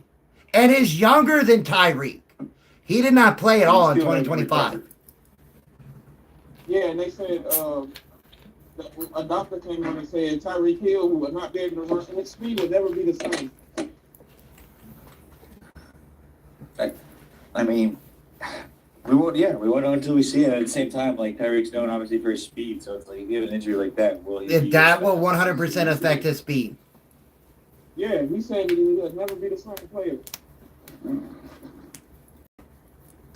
I mean, we are looking for Malik Neighbors to come back with the Giants. We don't know how it's going to affect his gameplay with that injury. Because he had almost the same exact injury.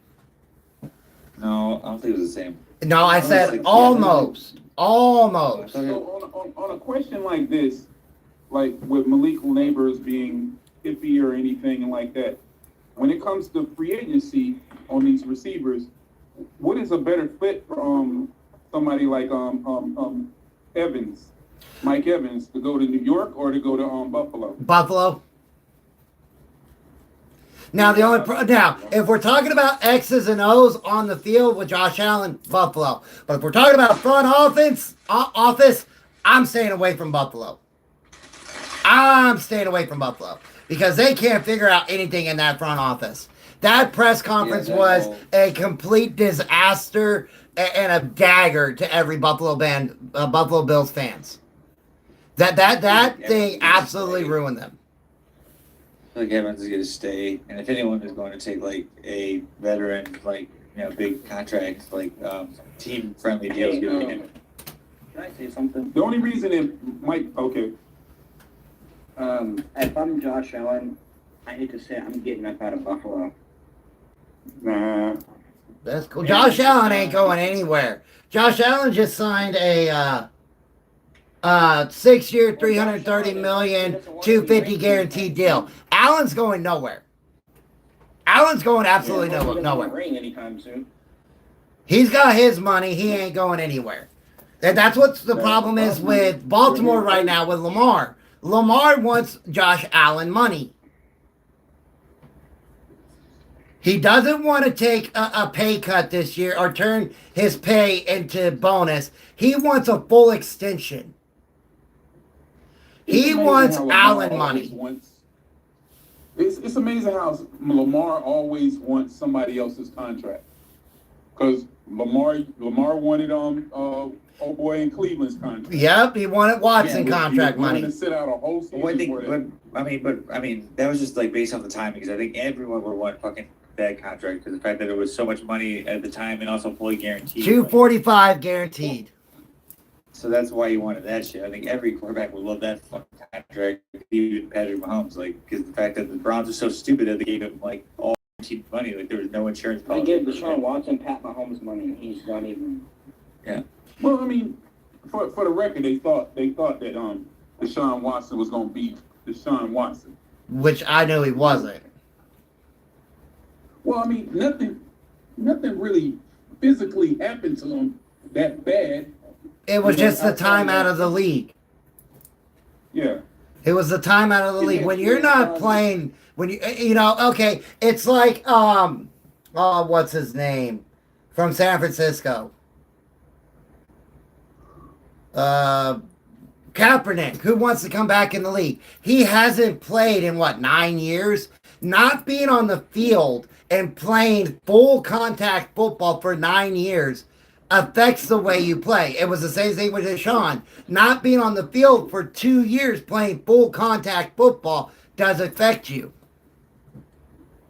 And I guess currently the next version of all that is what Derek Carr wants, like him being out. The entire year. He comes back and wants that money. But at the same time, like I said the whole Deshaun Watson thing was dumb. The whole Deshaun Watson thing was dumb as shit because the fact that it was all guaranteed money, which we haven't seen. I don't think it had to be all guaranteed. It had to be, or he was not going to Cleveland. There'll never be a guaranteed player ever. There'll never be a guaranteed player ever in the NFL. Nope. Because of him. The only reason why it was $245 fully guaranteed was that was the only way the Browns could get him to go there. It didn't matter about the trade capital, none of that. He was not going He to the was going to Browns win until at that that time. contract. Exactly. They had to pay that dumbass contract and like King's ransom because of the fact that he wanted to go elsewhere, but it's like the Browns were like, their owner was like, whatever it takes, whatever the number is, he's got to come here. And see, the they did that. difference Look what with happened. Lamar is you're not dealing with a true agent with Lamar. You're dealing with his Dealing with mom. mama. Oh, it's him and his mom, man. And That's he's the got a only contract 74.5 million with cap hit this year, a 74.5 million cap hit next year, and the Ravens want to extend him. They do, so they can take that money and spread it out. But when they do that, Lamar and them wanted to be okay. If we're going to take this 74, this $149 million, if we're going to extend it 5-6 years, it would be a 6-year extension. You're going to throw in more than what Allen got. Allen got 6-year, 330, 250 fully guaranteed. Allen has the highest guaranteed money in NFL history. He got a 6-year, 330, but it's that 250 that's fully guaranteed, which is the highest in NFL history. And that is what Lamar wants. Lamar? What's up, How Ray? many more years they have on Lamar? Whoa, let's see here. How old is he? At the end of the day, when it comes down to like these contracts, it's not about how technically good you are. It's just literally about like your agent and like how I guess you were doing right at that right moment. Because let's not forget, Kirk Cousins has made $330 million in the NFL and he has one playoff win, bro. So it's like there are motherfuckers out there that like. Have All right, so there, but they're making so much Lamar money. did restructure his deal. He went from 74.5 million down to 43.5 million. So he did give he did allow them to turn 31 million into bonus. He's 28. So that took the Ravens from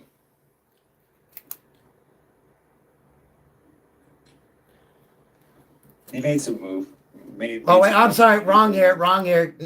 Next that, wrong year.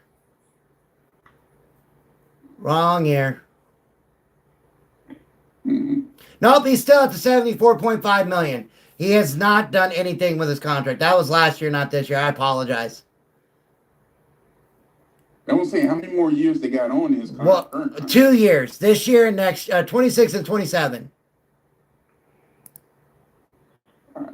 And they're gonna re-sign him to another big contract. Well, I mean, this is my thing. I say, screw it. Let him play out his contract. But I mean, there's a problem with him doing that, though. If you have a player, again, the Ravens only have 22.6 million in cap space. If you have a player that's making 74.5 million this year, 74.5 million next year against the cap, and they're unwilling to restructure that to give you money back on the cap, that is handcuffing your team. That's the problem that the Ravens are having. He doesn't want to give money back to the team unless, meaning he doesn't want to give cap space back to the team unless it's with a big extension. Makes sense. I already knew Anthony Richardson requested a trade. I did a video about that earlier this morning.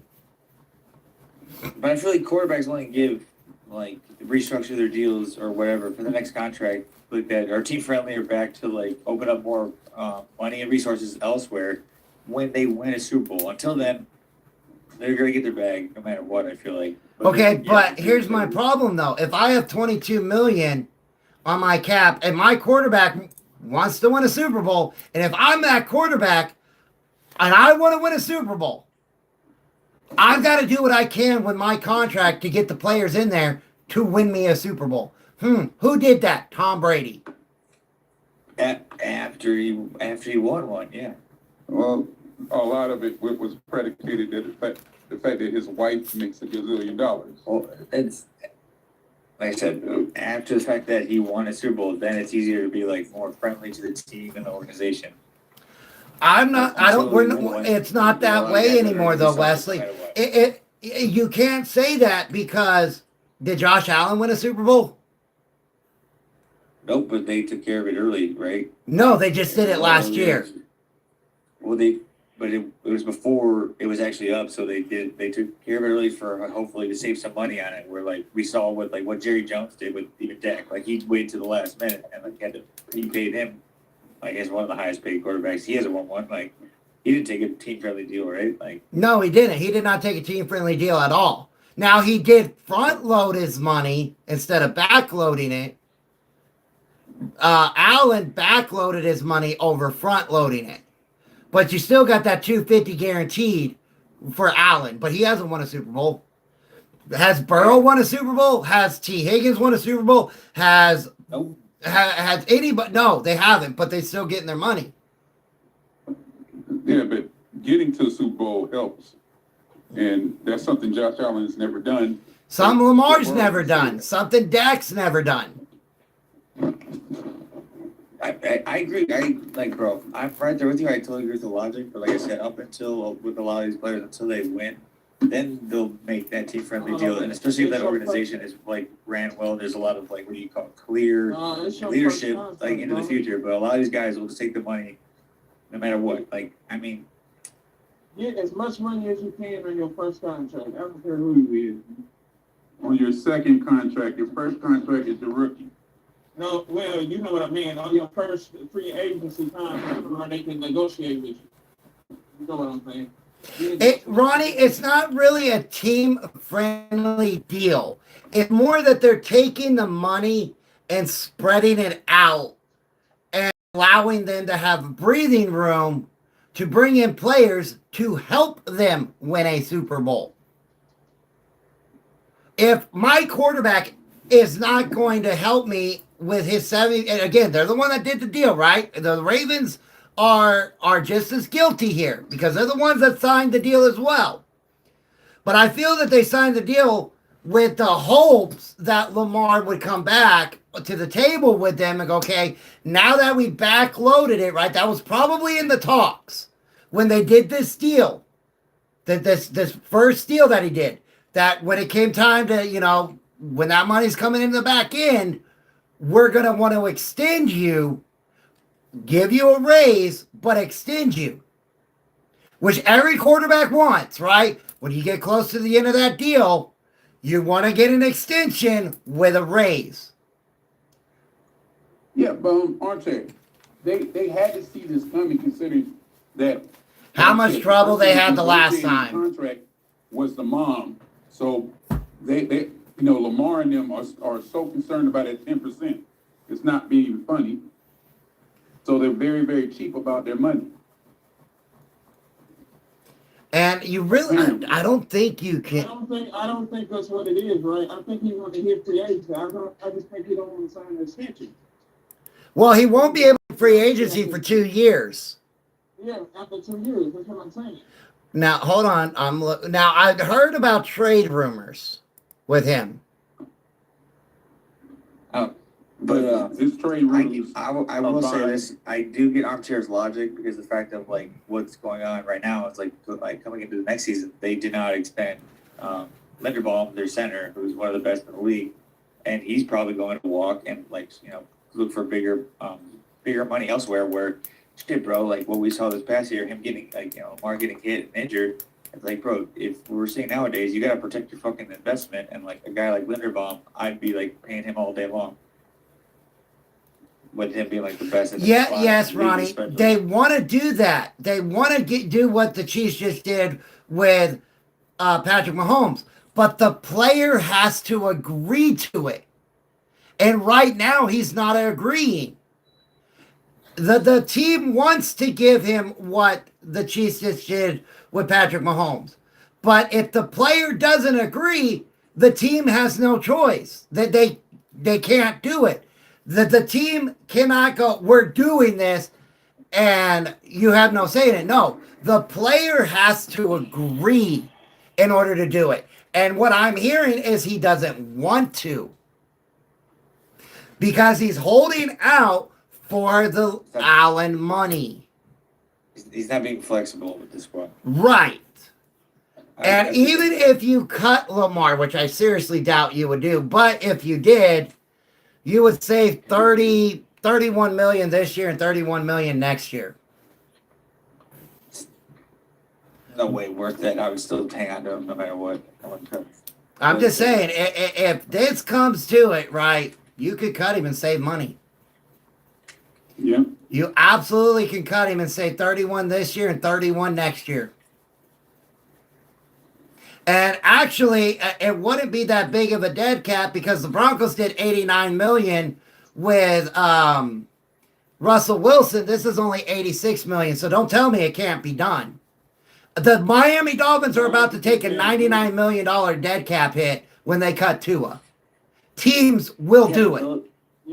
Yeah, but those are two teams paying those guys the fuck off. Like Lamar still has so much more talent than like you're like. I get his talent, but if you're not willing to work with the team, it's still worth the money in my opinion with the talent level. if you're not willing to work with the team and help this team build, you're hurting me, not helping me. Yes, but there's also that's the duty of the general manager at the end of the day. And like they also just resigned like Mark Andrews to like in my opinion like a dumb contract, but like that's what the guy doesn't really want to work like with the team that much. That's the job of the GM to work the money around and make it work, make it fucking. Mark Andrews' deal is a great deal. Mark Andrews' deal is an amazing deal. I don't see how that's a bad deal. He's only making $6 million this year. But if we're talking about general managers, the way more than that. The general manager's job is to build a team to win a Super Bowl. The coach's job is to coach that team to win a Super Bowl. The team's job is to play to win a Super Bowl. So if I'm a general manager and I have a player that absolutely 100% does not want to help my organization, as a general manager, I cannot be a fanboy. I can't. I have to do what's best for my team. Yep, I agree. And if you're not helping me, you're hurting me, you're gone. I'm saving money. I'm saving a ton of money. I'm saving $60 million over 2 years. I take my cap from 22 to 52 million like that.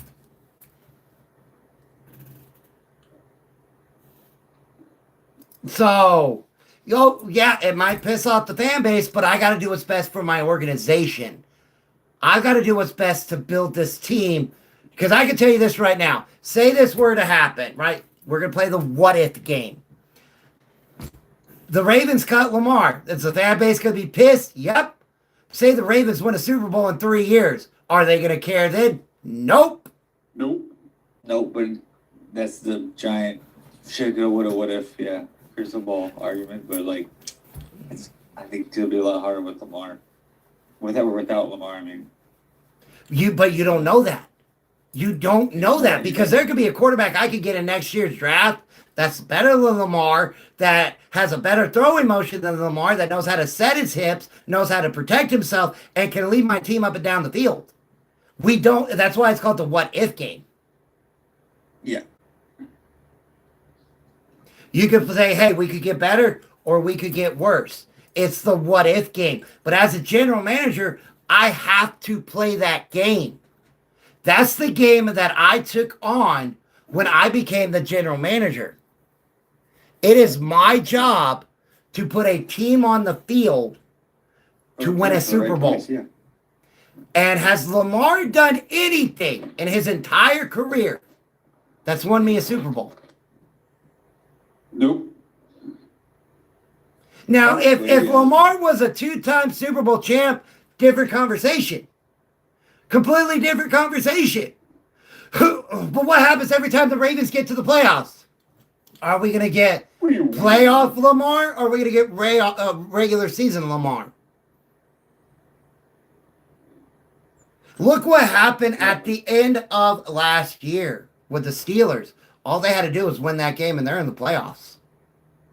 Yeah, but That's all they had to do. All they had to do is make that field goal. That's all they had to do was win that game, and they're in the playoffs. yes, but they were still in playoff contention when he was gone. How many games, and then still made their way back as well. Look at Who the was the first backup game of the quarterback? season. Look at the first game of the season. We can blame it on Derrick Henry. We can blame it on a whole bunch of things, but you were up to the Buffalo Bills and you lose. Right? You lose to the Kansas City Chiefs. Lamar was healthy in that game. So I get it. It's the fanfare, but as a general manager, the one job in the NFL I would love to have, I really would. I cannot be a fanboy. I can't. I have to do what is best for my organization.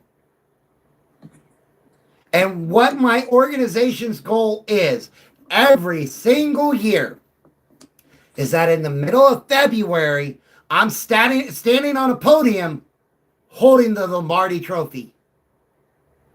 That is my goal every single year. Not to make my fan base happy, to keep a player that might never get me there, who hasn't got me there. My job is not to make the fan base happy. My job is to put a team on the field that can win me a Super Bowl.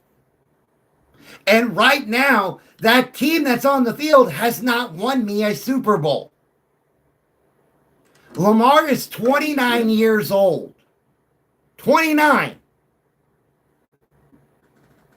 He's not won me a Super Bowl. Got a few MVPs, but no. MVPs don't mean nothing.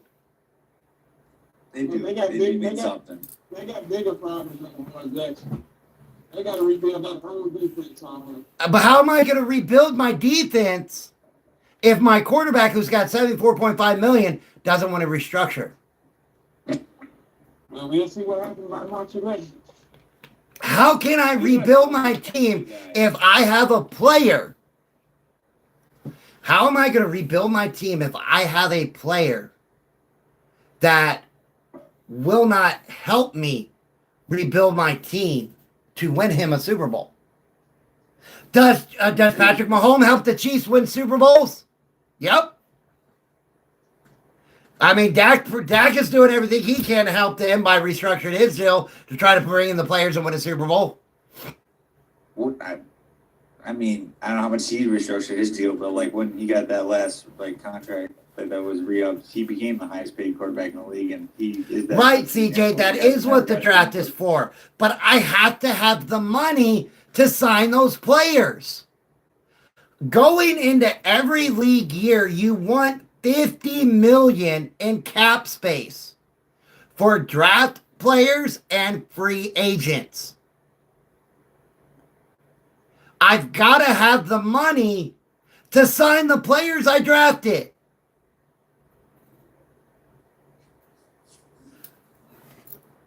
A lot of first round draft picks are going to cost you 10 to 12 million their first year.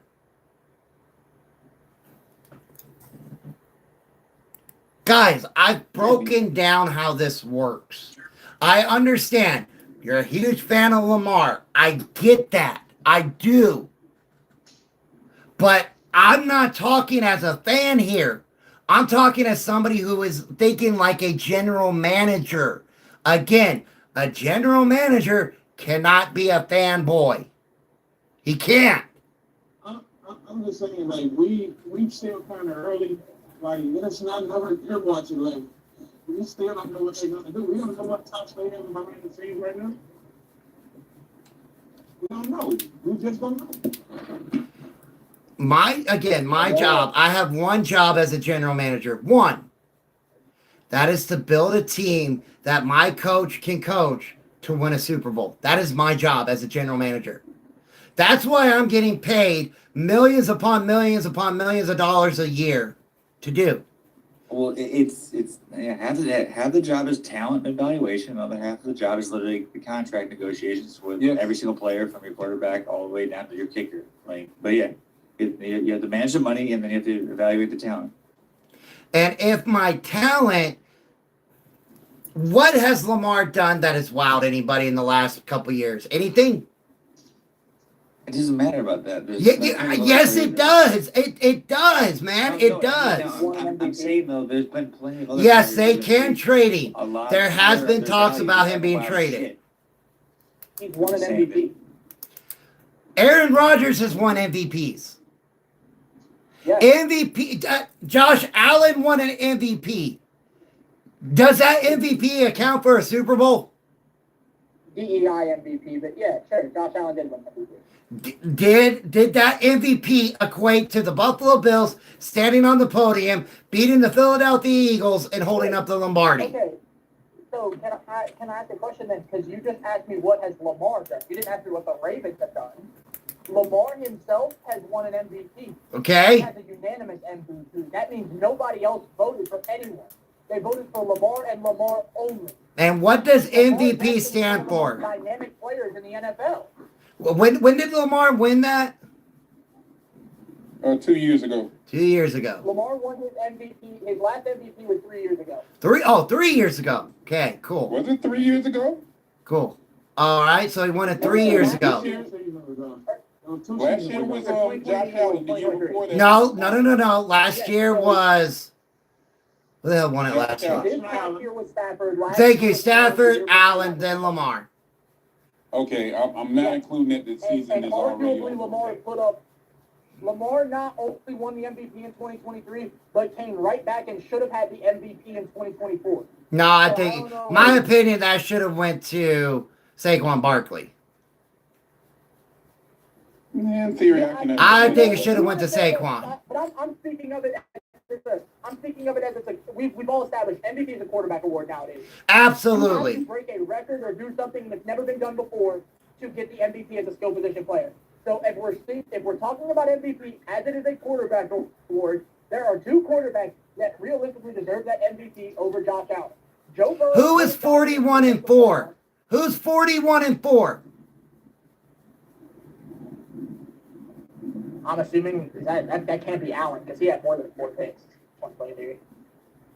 You talking about But I'm just saying, Burrow and Lamar put up more statistical numbers. Yeah, well, Burrow should have won it. If Burrow made it to the playoffs, Burrow would have won it. Yes, I agree. If Denver goes out there and I forget, didn't y'all have to beat KC and y'all rest starters? Yes. Yeah, Kansas City rest Yeah, their if y'all would have starters. went out and beat KC and put Cincinnati in the playoffs, absolutely, I do believe. No, it. we would have had to have Burrow lost. out of the We game. would have had to have lost to Kansas City, not beat Yeah. them. Yeah, whoever. Okay, I get that. All right, 44-4. That's what he had, right? And he lost it to Allen 2 years ago. But guys, MVPs are a single player award. Is Michael again? I'm thinking as a general manager. Is my goal as a general manager to get my quarterback to win an MVP, or is my goal as a general manager to get my team to win a Super Bowl? To win a then I have Super Bowl, question. but I have a question. I- Is it Lamar Jackson's fault that the past 2 wide receivers they drafted have turned out to not be receiver one? That be Bateman and Flowers? In my opinion, it could be, yes. Lamar has one of the worst throwing motions in the NFL. I think he's improved that for sure based off his. Lamar has one of the worst throwing motions in the NFL. He has no arc. He doesn't have an arc. Go back and watch film. Lamar does not have an arc. His balls always go like this because he doesn't set his hips properly. So it's Lamar Jackson's fault that Rashad Bateman never became a wide receiver one. I think I despite hit it by being touted mistake. that out of Minnesota. I'm just saying that there's been way worse quarterback deals. Absolutely. But what I'm trying to get across, I like, you guys think I don't like Lamar Jackson. I do. I do. I like Lamar. But I'm thinking as a general manager, I have a player, okay? I have a player who does not want to negotiate at all and is financially strapping my team, who I have not won a Super Bowl with. I don't care about MVPs. You want an MVP? Great. Did you win a Super Bowl during that year? No. I have zero Super Bowl victories as Lamar as a quarterback. I have zero Super Bowl appearances with Lamar as my quarterback. And I would say the same thing with the Buffalo Bills. This is my question, right? This is my question. So why is it being put solely on Lamar that y'all haven't got to a Super Bowl? Because it's not Lamar getting to a Super Bowl. It's the Ravens getting to a Super Bowl. It's the Ravens. It's the Ravens. But again, for me to... Okay, all right. Hold on. You want me to bring in players to help Lamar, right? Yes. Okay. How am I going to do that when my quarterback won't work with me? Where am I going to get the money? If my quarterback refuses to work with me financially, where am I going to get the money? Where am I going to get it? I think that's where good drafting comes into place. I mean, I still got to have money to draft. Guys. The players in the draft are not free. They're not free. I know that. I'm understanding that, right? But still, are you going to get rid of the best player on your team because he's wanting to get paid what obviously he's worth? Yes. I have to. If I have a player as a general manager who will absolutely refuse to work with me to help bring in the talent to get him one of these, I have no other option. What other options do I have? Do I cut all of my other players that are good to save that money and keep Lamar? And then now I'm going to be blamed that I purposely did this to hurt Lamar, right? So here you go. Okay, fine. I'm going to keep Lamar at $74.5 million because because he won't work with me. So now I have to cut my linebackers. I have to cut my guards. I have to cut my tackles. I have to cut my running backs because I got to bring in money. I've got to bring in money. But then on the flip side, oh, well, this team purposely did this to hurt Lamar. I'm screwed either way. Either I... Lamar signed, my question is Lamar signed a new deal yet? No. The fact that, like, he won't. Because going off your logic and according to like overthecap.com, like you have guys like Jordan Love and like Tua and Trevor Lawrence making more on average year than Lamar. So it's like those guys haven't proven shit and like they got Brother, you're not understanding me. You're not understanding what he's saying. He's saying got it. He doesn't want to. He's going to get his money, bro. He doesn't want to work with him to take the bonus shit. Lamar doesn't want to do what Mahomes just did. That money Mahomes just took off the cap, he's still making this year. It was just in a check by the owner. And you'll just make it an incentive. That's all it is. You're still making that money. It just doesn't go against the cap. Armchair. In the same sentence, right? How we talk about Lamar. Are you then also questioning his work ethic because he doesn't want to work those incentives? No. Because a lot of those I don't care about that. He's making his money. Okay. He's gonna make it at the beginning of the year. He's gonna get that money. It goes nowhere. Everybody thinks that, oh, it disappears. It doesn't. It's still there. It just doesn't affect my cap. Like any Sprite Zero, y'all got it. Gotcha. Or Ginger Ale Zero, whichever one. Huh? Yeah, I just prefer Sprite I Zero. agree. Like If y'all don't have it, I'll take the Ginger Ale Zero. But at the same time, I think we're a little early on this conversation because he still has for March 11th to do this. Outside. That's the deal. That's the deal that a lot of fans. Okay. Yes, it is. Okay. When you watch football, and you hear them going, "Wow, I can't believe Josh Allen or Patrick Mahomes is only making $20 million this year." You're going to hear that this year.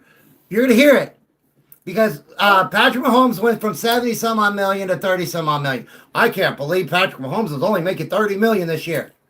Go 3 lines to the right. he's making more. He got a big check in the beginning, and then he's got incentives that total up to $56 million.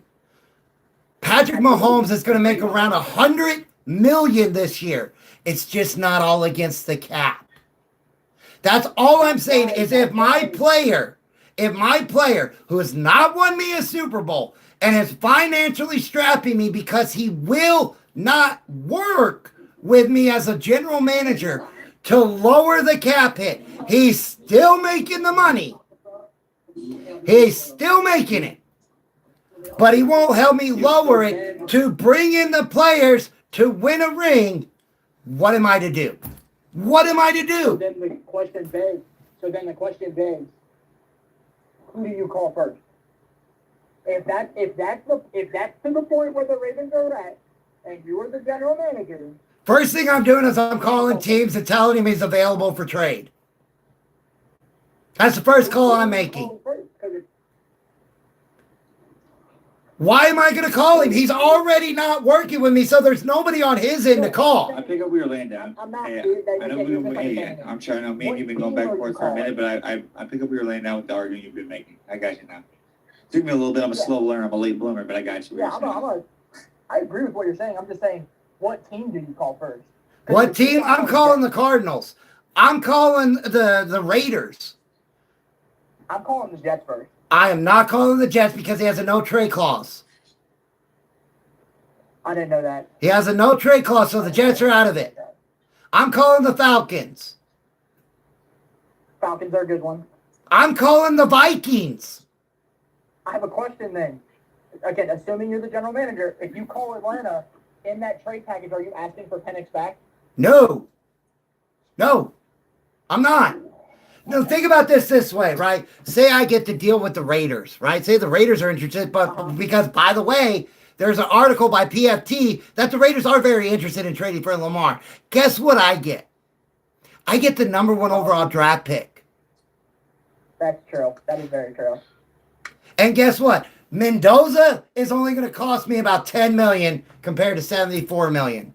I'm not 100% sold on him. I'm not 100% sold on him either.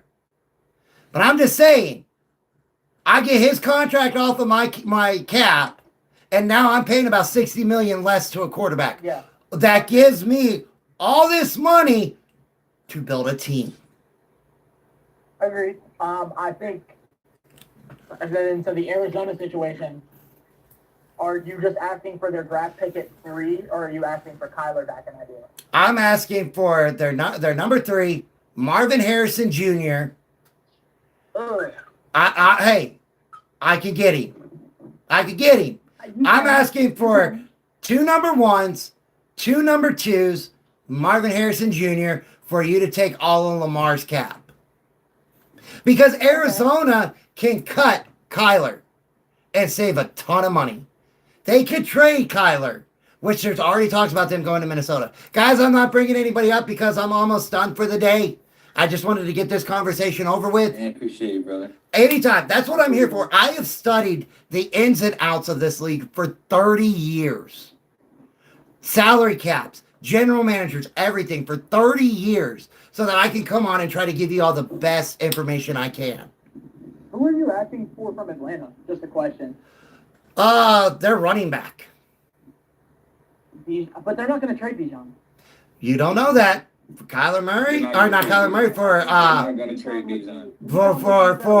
Lamar, you never know. You never know. You have a better chance. I think you have a better chance of getting London out of there than you do. Probably. You got a better chance of getting Kyle Pitts. Kyle Pitts is a free agent. Oh, okay. I'm sorry. They can get him if they wanted to. I could go sign him right now. But you never know. You never know who you can and cannot get. All you got to do is pick up that phone.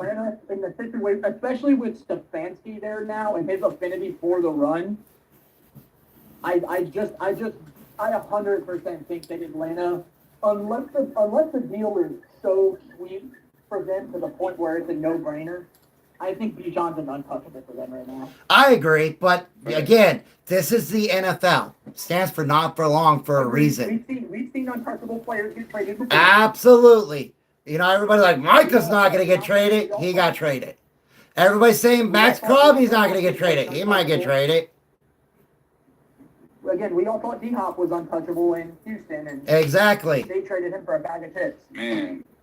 Exactly. But guys, I'm going to call it a day. We've been at it for over 2 hours. Thank you so much, CJ. Thank you for the follow, brother. I greatly appreciate that. Blake, as always, brother, thank you for hanging out with me the entire time. Your guys' dedication is amazing. I thank y'all so much. And if you are not a follower, all I ever ask is please hit that follow button. It is free. It allows this channel to grow more. Again, I am on a second podcast that we do on Tuesdays and Thursdays at 7 p.m. Eastern. Normally, either J-Dub or War Chant will run it. When I'm in it, I will share it out to everybody. It is called NFL 2026 Buzz Talk. We are talking about the Arizona Cardinals and the San Francisco 49ers on Thursday night about draft possibilities, free agency cap, stuff like that. I hope you guys come and check it out. It's a blast. We have a ton of fun. I thank you guys so much for coming in here and hanging out with me. And again, this channel wouldn't be anything without you guys. So for me and my family, I thank you and we love you. And I will catch you guys tomorrow. Peace.